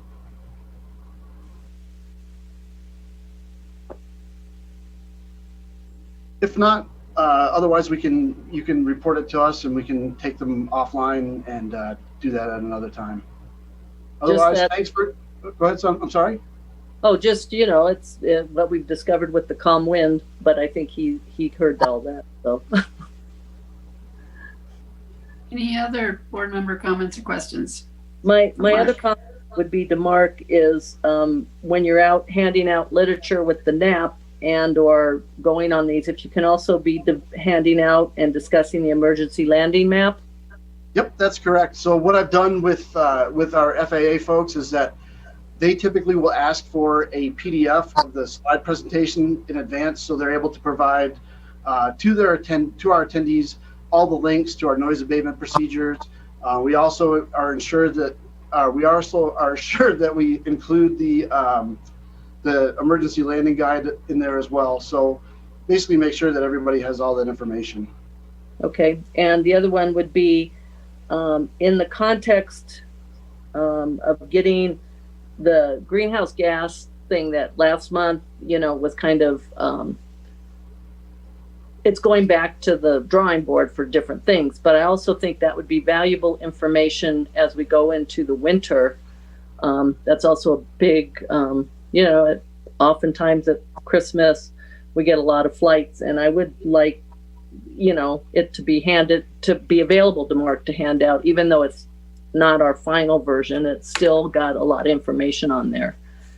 If the other board members are okay with that we use what we got, knowing we're going to be adapting it. And Mary and I talked about that a little bit, maybe it was yesterday. I think the day before we posted the agenda is when I got the draft, but I could send that out to everyone so you can see it. It looks a lot like the other one, but maybe a little more branded with our airport. And we're happy to launch that. And then our intent was to bring you the full product at the January 27th meeting. But I don't see any issue with, starting to get that information out on our website and other sources, pass along cards, things like that. If everyone's okay. Sounds Good with me. Excellent. Thanks, everybody. Happy holidays to you. You too, Mark. Thanks. Mark. Any public comment? No public comment. No public comment. Okay, let's whip through the financial report in record time.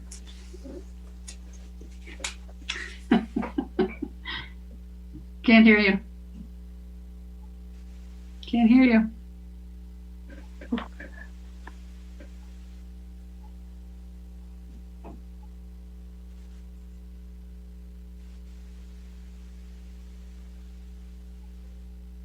You want to come in here, Kelly? Step out in the hall. If we can't hear you, we can't have a budget this year. Well, we'll hear her, but she's going to come in my office. I'm going to move.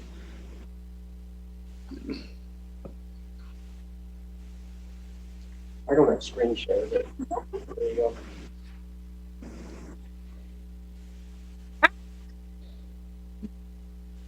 Okay. Can you hear me now?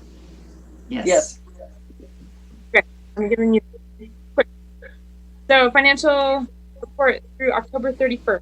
Our overall revenue, we're at $5 million. We're down $3.1 million to budget. Most all of that from the grant revenue that we're getting this year, that's coming here for Taxiway Alpha. So drawing off what the revenue numbers look like. But we know that was going to happen. We are $380,000 ahead of 2019 though. And bottom line net income, we're at 1.7 million with a budget of 2.1, so not too far off there. Again, that grant lack of grant income having an effect on things. Our October gallons sold for jet and 100 low lead was down very tiny, 600 and something gallons. Jet A was up, and then just a little update for November, I was looking at earlier tonight. We did 30 gallons sold of jet versus 22,000 last year. You're breaking up. Is everybody? Am I the only one not hearing her? No, she's breaking up. Okay. I thought it was Dave Glenn Quest for a while. Yeah, sit closer if you can.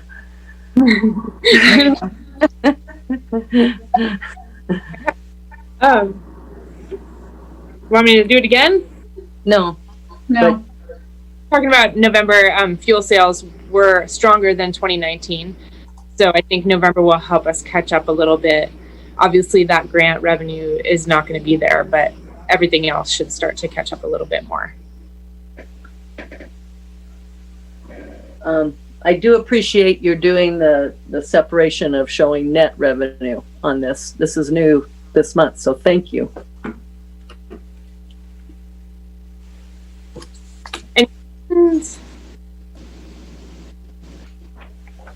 Nope. Next Okay, question. Mary? Nope, Rick? not on this. No. Great. Any public comment on this? No public comment. No public comment. All righty, moving on to the budget. She's going back in to see if there's one thing she wants to try with the phone. But if not, we can come tag team Mike. And I know quite a bit about the budget, so we can probably start that item and see where we go. Okay. Kat, Rolf, and I spent 2 hours 2 times with staff going through this. So I just want to point out things that were changed in case you hadn't looked through the narrative. And it's mostly narrative stuff. Some of it was minor, some of it was more specific. So going through on page 4 with the pie chart, the interest expense of $252,000, I had wanted it to point out $240,000 of it is the hangar expense and $12,000 is the grader lease. But you know, Kelly said there wasn't room to put that on there, and she didn't want to separate them out because it got too tight. But we should be aware that $240,000 is on the hangar payment. It's described out in the narrative. People I can did read the narrative. Did you read it, Rick? Yes. Okay, there you go. We read the narrative. I want to point out some other things. You know, we budgeted funds for the air show. I also do not think we're going to be doing it this year because I don't think we're going to be clear.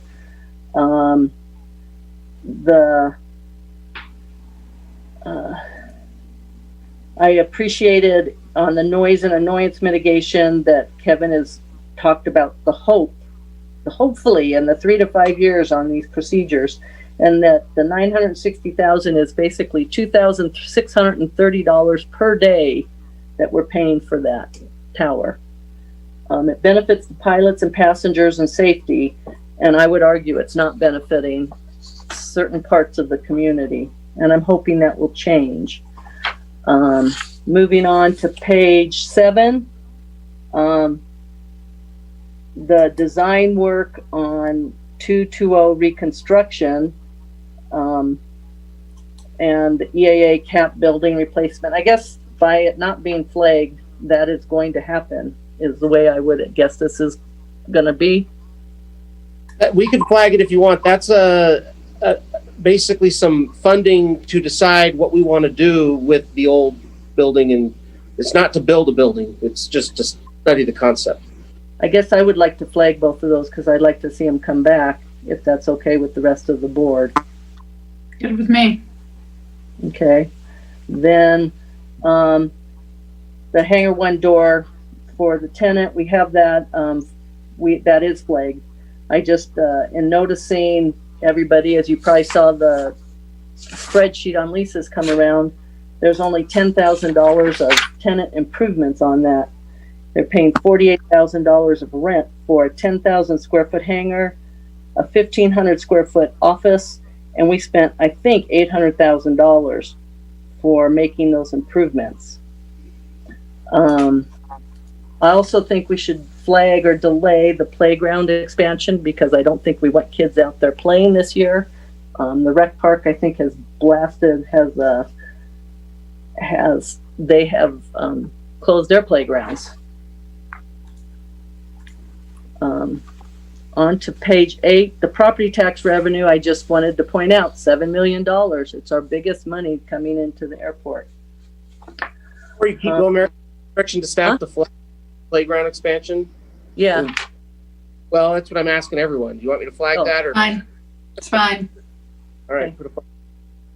Page 9, I appreciated this text talking about the many Placer County parcels are included and considered in unincorporated Truckee. And just for interest, a friend passed along the 2010 census, and on the other side of the ridge, Tahoma, Kings Beach, Tahoe City, and Tahoe Vista, in 2010 there were 9,400 people. In the town of Truckee and unincorporated Truckee, there were 18,451. So essentially in 2010, 2/3 of the people in our district live on this side of the ridge. And I'm just pointing that out because this is the only way I can tell the board the information that I'm finding. I think it was interesting that's the case when the majority of tax revenue comes from the other side.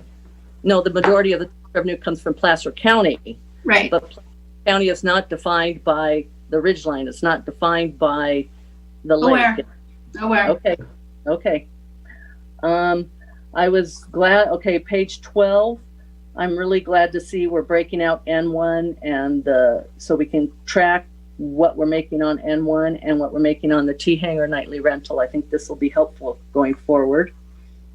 Again, here on the next line for other business leasing, in 2020, SOAR, Truckee, and EAA were not able to fly many children. There was no work that was done by them in the air show. So we're forecasting for effects. So I was putting in a statement. However, in 2020, these benefits to the community were not realized. Forecasting for 2021 and the effects of COVID, we should expect more revenue. Is that okay with the board to put the stat statement in? Sure. Okay. Mary, what you want put in and where? Kind of got lost. At the end of the bullet 23-36, you have this results in net revenue of $375 total. Let me hear sentence. This is looking forward, right? Well, looking at 2021.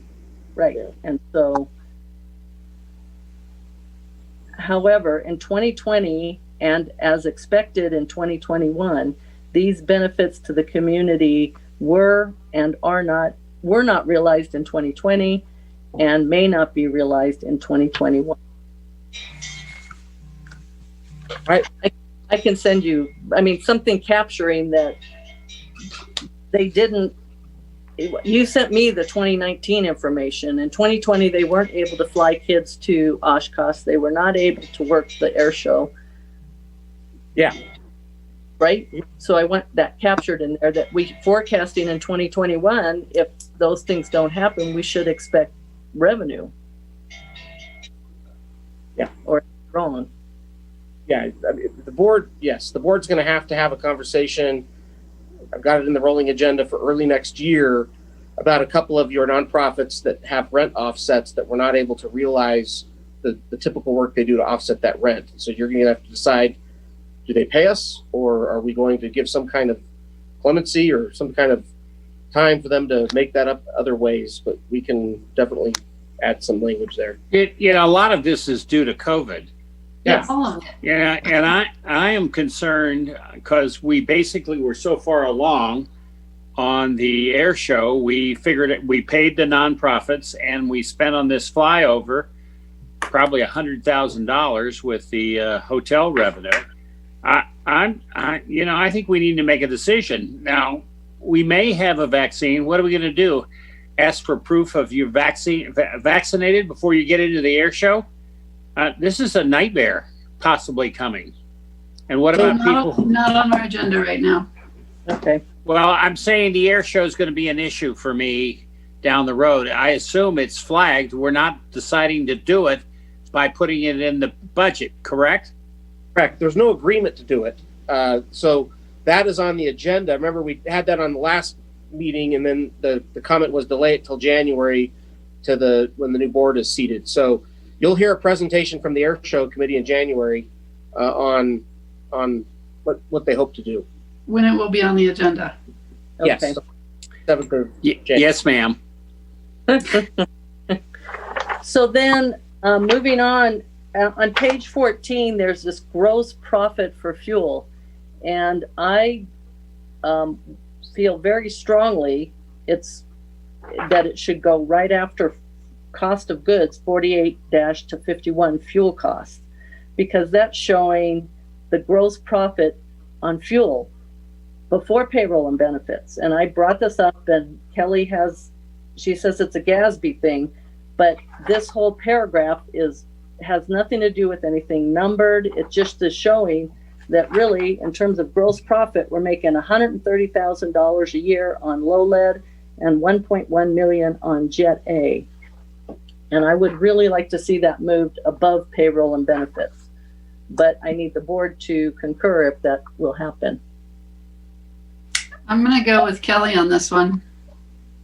I want the accounting standards But I this wanna is be not, protected. there's no number. Cat, yeah.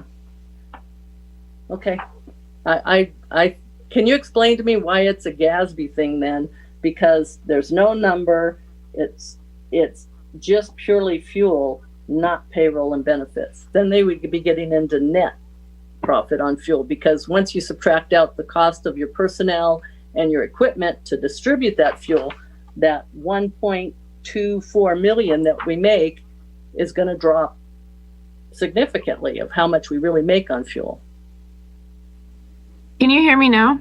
Yes. Oh, hooray. The reason it is where it is right there, this is a narrative. This is not a financial statement of any kind. Right. But it does follow along with what our financial statements look like. And on an income statement, your gross profit comes after your revenue and your cost of goods and your payroll. That's what you're hitting. What we're doing is taking a piece of our revenue and pulling out cost of goods and saying, hey, this is where our net income is going to come out for the fuel. But unless we do that for everything, which you can't really do that, because like we've talked about, you need to know the labor that goes into it, and right. There's so many different pieces and parts that go to it. So we either break every single thing out, which we've talked about. We need to do an allocation study to do that, or we take this out altogether. I thought it was what you were interested in seeing, just to show what the revenue less cost of goods equals this. That's what you wanted to see. So that's why I plugged it in right there. And it is where it is in the narrative, just to follow along, so that when you're looking through the financial statement, you're seeing it as it goes down the line, because gross profit comes at the end of your payroll PT&EB. To me, it's all narrative. So whether it flows between 51.52 or between 61.62 doesn't matter. Okay. But so let's leave it. Well, I want to hear what the other board members say. Rick, he's the only one left. Let's leave it. Okay. I'm going with Kelly Wu. Kat left an hour ago. She didn't even say goodbye. No, she just took off. I'm here. What are you talking about? Right. Pixel 3. Okay. No, my internet went out, so I had to dial in like an hour ago. So I've been here. I just haven't been on the. I haven't had my picture up. I'm amazed your internet went out. You don't have a big satellite and mega backup? Okay, Never so mind. anyway, well, Kat, what do you think? Yeah, that's another conversation. I do like how it's in the narrative, because originally it was hard to find that gross profit. But I also understand what Kelly's, her point about not putting it in the actual spreadsheet. So I would leave it. I'm not asking for it in the spreadsheet. I'm asking for it in the narrative. Oh, where it is in the narrative? Mm-hmm. So it would show up on page 13 instead of on page 14. Well, yeah, okay, we don't have a consensus, so it stays. Isn't that the way it goes, Josh? It will be something that would be determined in a motion to approve the budget. But for purposes of the discussion, it would be up to the board on whether you'd like to leave it here and then move forward, or move it and then move forward. That'll be in my motion, Teresa. Okay. Kat, what say you? I say we leave it. Okay, then line 63, the flyable aircraft. How many and a timeline to fix? In January, if you can have that information. There's aircraft. There's how many? Our hangar run. There's 2 aircraft, 2 hangars? There's 2 aircraft that aren't flyable, that are in some kind of an eviction process right now. There's 3 others being compliant. But I have more info on that, but there's only 2. And how long has that been? Been a little while on those 2. Okay. So. If you can get that to us in January. Thank you. Then on to, again, line 87, you were going to delete janitorial because you've got it on its own line.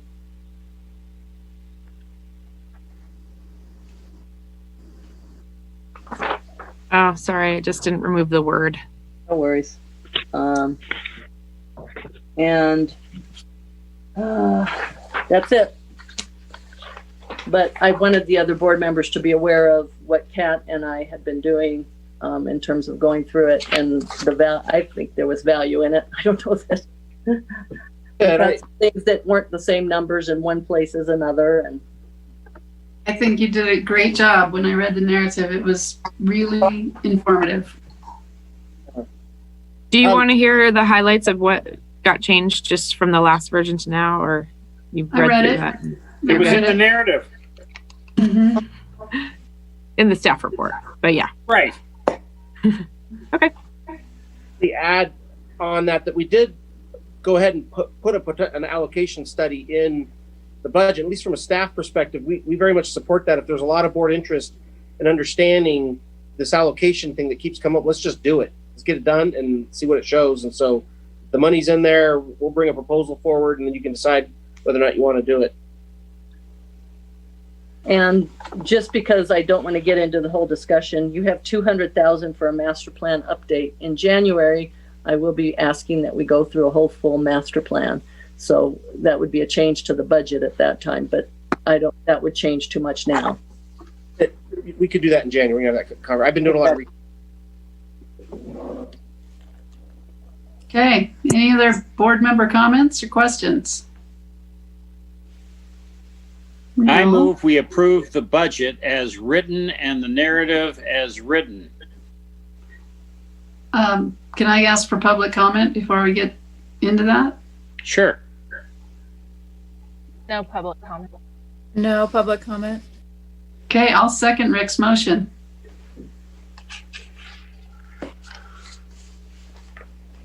Okay. Vice President Hetherington? Yes. President Odette? Yes. Director Rolfe? Yes.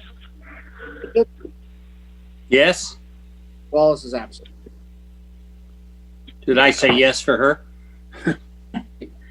Thank you, Nice everyone. work, you guys. It was a lot of work. Yeah, Thanks for all of it, everything you did. Kelly. Can I just say a quick thank you to all of you guys as well? Thanks to Mary and Kat for all the meetings and the time and the feedback and input that you gave. It was really helpful, and I think we have a really good second time around. So thank you so much. Job. Thank you, Kelly. It was good. Nice work. All right. Fastest review and approval of tower services request for proposal ever. All right. You have the material, so I'm not going to go into it in great detail. Essentially, the RFI is a request for services to get the next contract for our tower service provider. It has two components. It's primarily staffing in the tower cab itself. The staff report outlines the financials associated with those decisions. There's 4 objectives there. The first one is enhanced safety in a multidisciplinary aeronautical environment. We have to remember the tower does more than just reduce community noise and annoyance. It works with all the different aeronautical ecosystem we have here and routes traffic in a very, very busy mountainous airport environment. We want it to reduce community noise and annoyance. Also, we want to enhance use of the common runways. And most importantly, we want it to work productively with airport staff to adapt and respond to aeronautical demand during peak periods while communicating with staff, aviators, and the FAA. So I feel like Midwest ATC has done a great job at it. We're doing this based on our procurement policy, going out to bid for another term.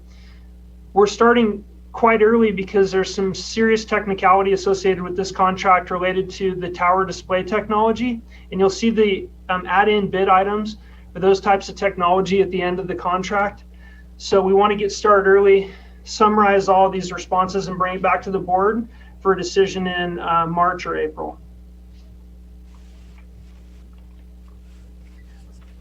Okay. What do we need to do about this? If there's no questions, we just want a motion to accept the RFI as written and let staff go ahead and put it on the street so we can get some bids. it'll come back to you for approval. You're not approving the new contract. We're just getting proposals. Right. We do have language in there how to move airplanes to some other. How would they do it? So will the wide area multilateration system is going to be going away, isn't it? MLAT. Yep. Yeah, we need to have a conversation about that. There's some there's some great information out there that we can actually integrate that technology into our ADSB system. So we could talk more about it, but because it is going to be the primary surveillance technology inside the tower. Because it's about $200,000 or $300,000 a year to keep it going. With the addition of ADSB, that cost is going to come down significantly. Okay, so we'd want to know, but we want them to have ability. But we did talk about with ADSB is that would go away after a while. Yeah, and we plan to do that. Certainly plan to remove that technology when it becomes less than cost effective, and probably in the 18-month time horizon that we told the board. I just wanted to put out one little asterisk that there's some information out there coming from our technology vendors that say that may be worthwhile keeping in and feeding that into the tower display. So we can talk to the board at a later point about that, but I just want to put it out there that we may come to you and show you those figures, and you can make a decision on it if you'd like. Okay. Why are you the agenda? The non-federal contract tower with non-certified tower display? That's essentially what we have now, correct? Correct. So why are we having this as a choice since we have ADSB now, which is number 3.2.3? Because the ADSB feed that the tower is getting is non-certified until such time they can get the display technology and get certified to use it inside the tower. Got it. And what is 3.2.4? It's with the federal contract tower, like federal. So they So if we gained entry into the federal contract tower program, and the FAA was funding a significant portion, 80% of our tower on an annual basis, the requirements for the technology used to separate aircraft in the display technology in the tower may be different. And so we wanted the bidder to indicate on that line whether they were in the program or outside the program. Okay. So I had my last and biggest question is on page 9, number 5. Contractor shall provide all workers' comp, disability, and general liability insurance covering the employees while providing services at the airport, according to minimum limits specified by the state of California. I am curious, and this is after discussions with my brother, who was a federal controller, came out of the Marines, worked at Van Nuys, and then went on to a contract tower. And basically, what insurance if they make a mistake? Yeah, we actually is only if they damage something. What if they make a mistake? Because we are the deep pockets. We are owning the liability. So currently we have 10 million PLPD property liability and damage coverage. That's a requirement. And we actually, Mary, I changed the insurance requirement, and Josh hasn't seen this contract. So before this goes, I have to send it over to Josh. So there's another insurance requirement. Currently, the current contract requires 10 million PLPD. And then it gets broken out per seat, per occurrence, per passenger on an aircraft basis. Why isn't this put into the contract that they need to carry this amount of insurance? And is 10 million enough? Yeah, that's one of the issues that I sent an update this morning, but we're going to put that in there after consulting with Josh. So is 10 million enough? I'm thinking if you have a 550 issue, you're on there. Yeah, we could certainly talk about the limits of liability we want the contractor to carry. I don't necessarily think changing the face value of the policy would cost too much more. So I would say that we're probably pretty open requiring higher levels and limitations. Yeah, I would think we should have higher levels because of the change in our fleet mix. I mean, if they make a mistake, we, as the airport, are going to be cited. We're going to be named. And this I'm getting from my brother who did it, and it was like, where is this protection for the airport district. This is a big deal. That may be another question we can just run past Peter Kirsch real quick too. Just kind of what is it that the industry accept, and then I'm fine. Like I think what Mary's saying is pushing that. If there's a higher yet, ultimately we're going to pay for it, which is fine. You know, if you require a higher limit, then it'll just be in the fee. That might not be a bad thing. You know, it's a lot less than paying for an accident that one of their controllers happened to cause. 160 of these towers out there, and so there's good data. The insurance requirement is. So we'll get some information. So in terms of issuing this, you're asking us to approve it so you can get it on the street, but I don't know what this PLPD is going to be. So I'm having a little problem and understanding what Kirsch and or what's out there as a normal number. Yeah, the current contract is 10 million. And we can certainly change that if you want modifications. What we can do is get the final draft of the RFI together. This is also a request for information, so it's not the final quote.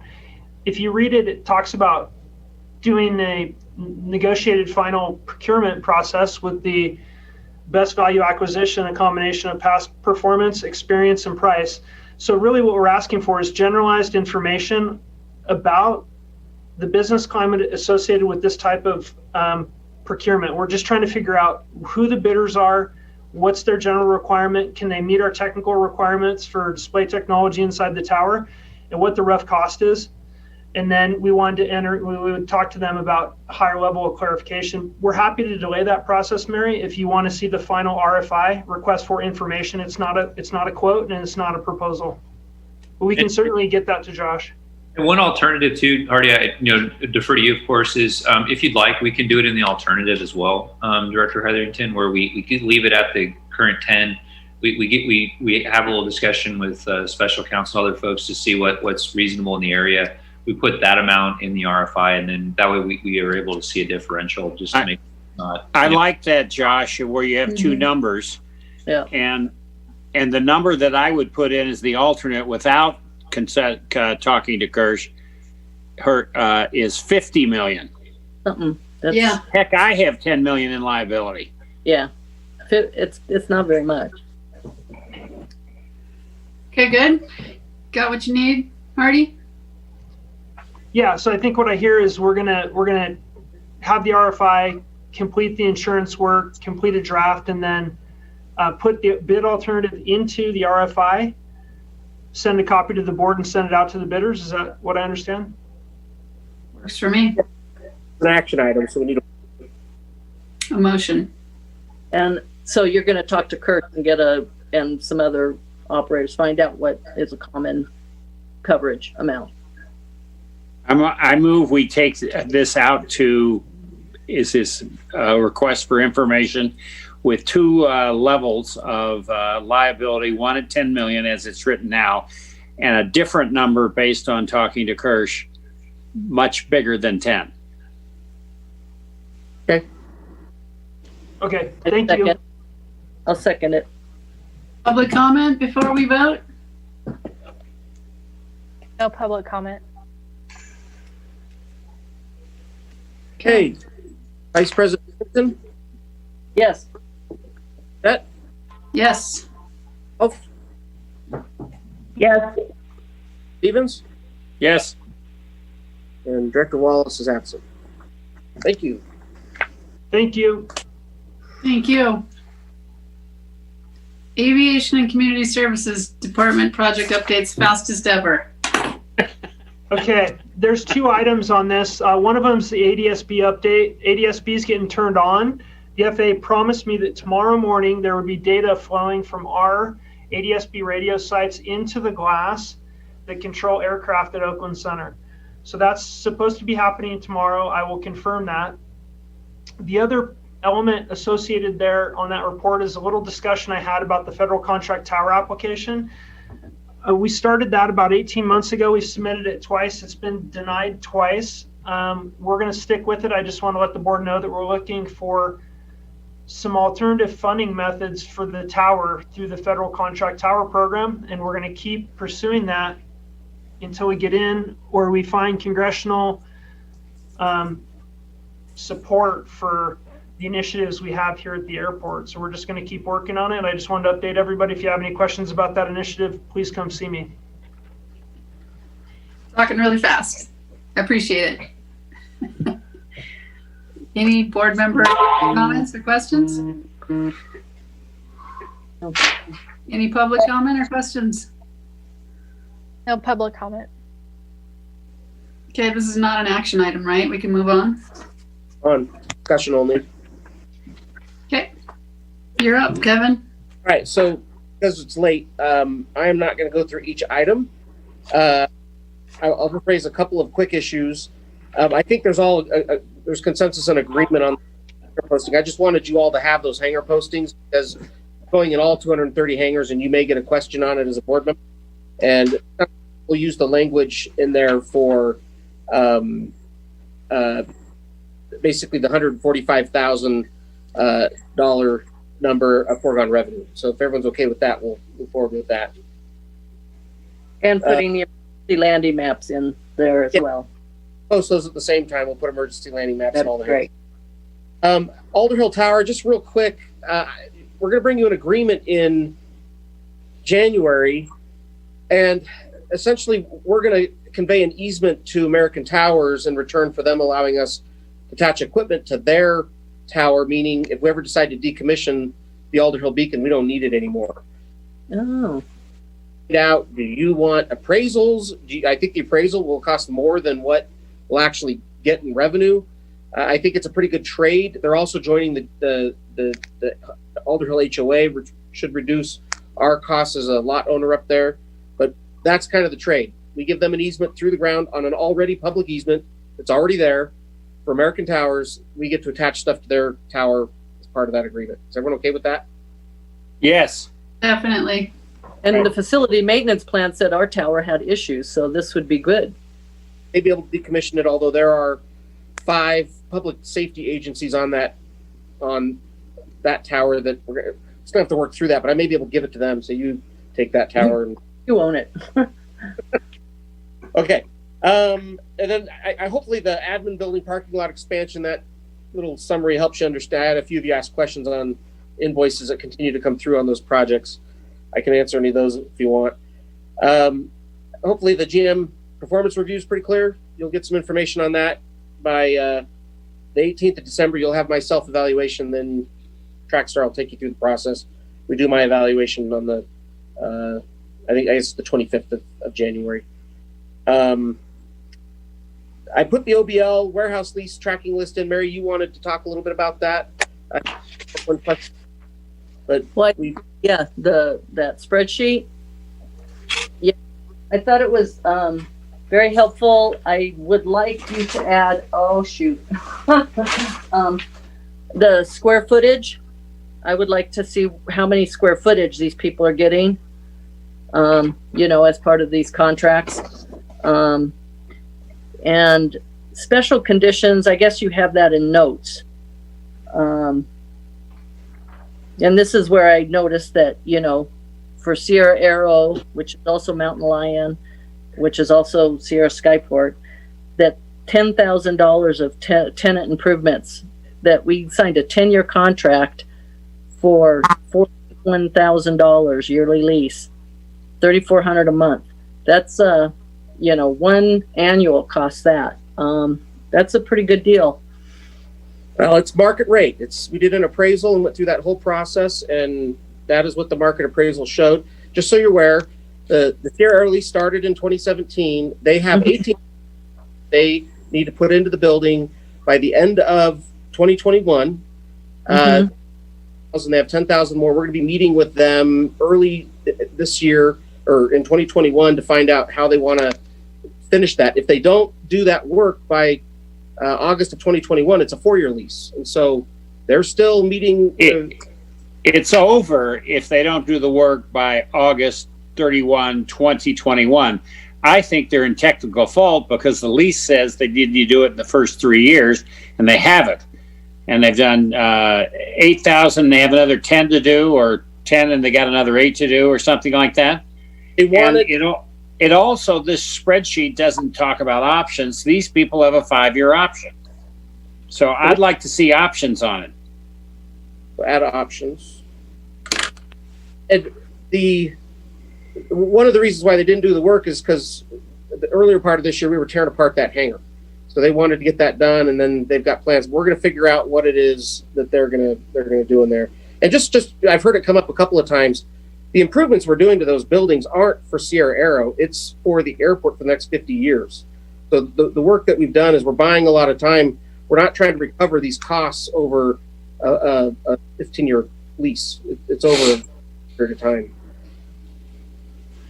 Well, we owed them some improvements per the lease that we were delinquent on, in my opinion, and we did them in 2017. Yeah, we spent $800,000 or some such thing. That's not what I'm talking about. I'm talking about when the snow was coming in and the windows are popping out, and they had plywood up with boards holding it in place to keep the snow from coming in, and roof leaks. Okay. We were not performing properly, in my opinion. Anyway, I've read this lease, and there's a lot of stuff in it, so we need to watch this one. No, and we are. We've got work that we're doing with them over this coming year. I guess I should, just before we end, I'll start. It sounds like we want to do some workshops. So I'll get this first one on procedure work, but in January, I'd like to talk about maybe a couple in the spring, maybe one in the winter, so we can sort through particularly the projects that this new board would like to work on. And you can also see, based on all the work that we're doing and so many things going on, these agendas are getting full, and it's not getting any better. And so if we're going to continue to have 4 or 5 hour meetings, unless we want to do 2 meetings a month, or we want to just talk about how we're working. But if people are okay with 4 or 5 hour board meetings, staff is fine with it too. I'd rather do 2 hour meetings myself. I've never been for 4 hour board meetings. Nope. But they're awfully full. There's a lot of stuff. So what do you I understand. I went to all these board meetings before I was elected, and they were like 7 hours. Well, okay. So yeah, let's shorten them up or whatever. We can talk about it in January, right? Yeah. Right. Okay. All right. And then you kind of see board announcement. I guess she did that at the beginning, but in terms of a request going forward, I assume that comes under board announcement, right, Josh? I can request something now. Yes, but I believe we had item 17 first before we got there. Oh, okay. So I'll bring it up at a workshop. No. No, we'll do it again after item 17. We can either do it now and then go to 17, or we can do this one and then go back to the board member. Okay. Well, so my request on 17 is that we push it to January when we have the new board, especially. Yeah.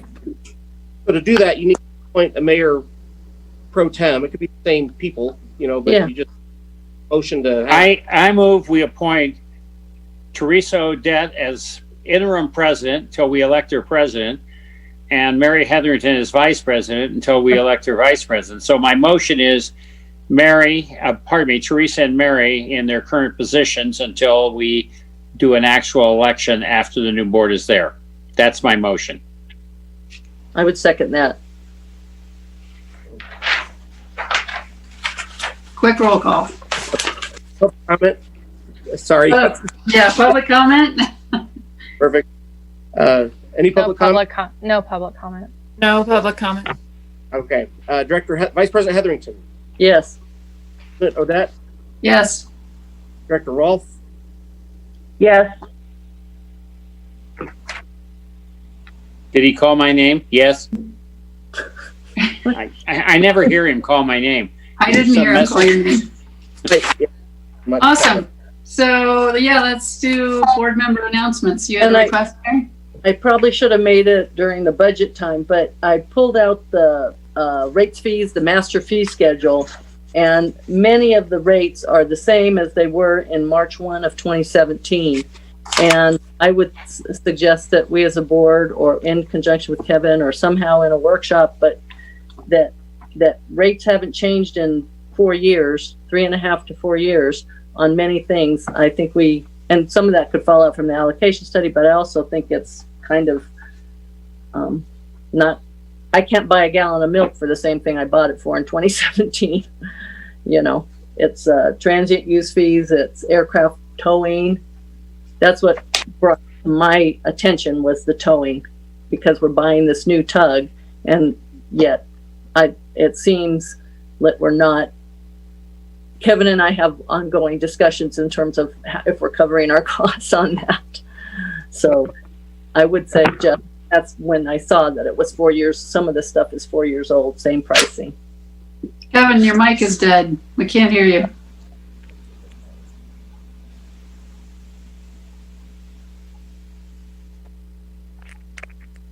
Me out? Yep. Got me? All right. I don't know. So iPads have to be.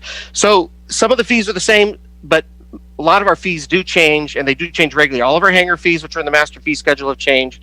The fuel pricing changed. I just raised our margin 15 cents. About every 3 years, we adjust the TU fees, and they're already kind of high, and we believe they're at market, but we're happy to talk more about those. I do agree with Mary that there probably are some of the aircraft services and parking that we could probably raise, but those typically are on 3-year cycles when we adjust those. But we are constantly watching and checking pricing. This has always been a staff function. I am more than happy to have it be a board function and have the board approve the master fee schedule every year. We can do it with the budget every year. That's most of the places I've worked have done it that way. I've brought that forward other times, and I've been told just to keep doing it the way we're doing it. But I can do whatever the board wants to do. I do not hold any of these things personal. As an example, the lab service is constant at $90. Well, we pay personnel. We've been giving CPI 2 to 3%, 1.5% for 4. Over those years, it goes up. Yeah. It does. I think it's good at the staff level, if you ask me. I think that these things need to be looked at a little more closely. So I apologize, this is kind of turning into a discussion item, but what we can do, definitely agendize it for a discussion, and there could be a discussion about whether it'd be appropriately at a staff level or board, and then, in addition, that could also be a discussion about, you'll be on it. Okay. Great. Thanks, Josh. Yeah, so we do have a new master fee schedule going into effect January 1st, which we've been working on for about a month and a half.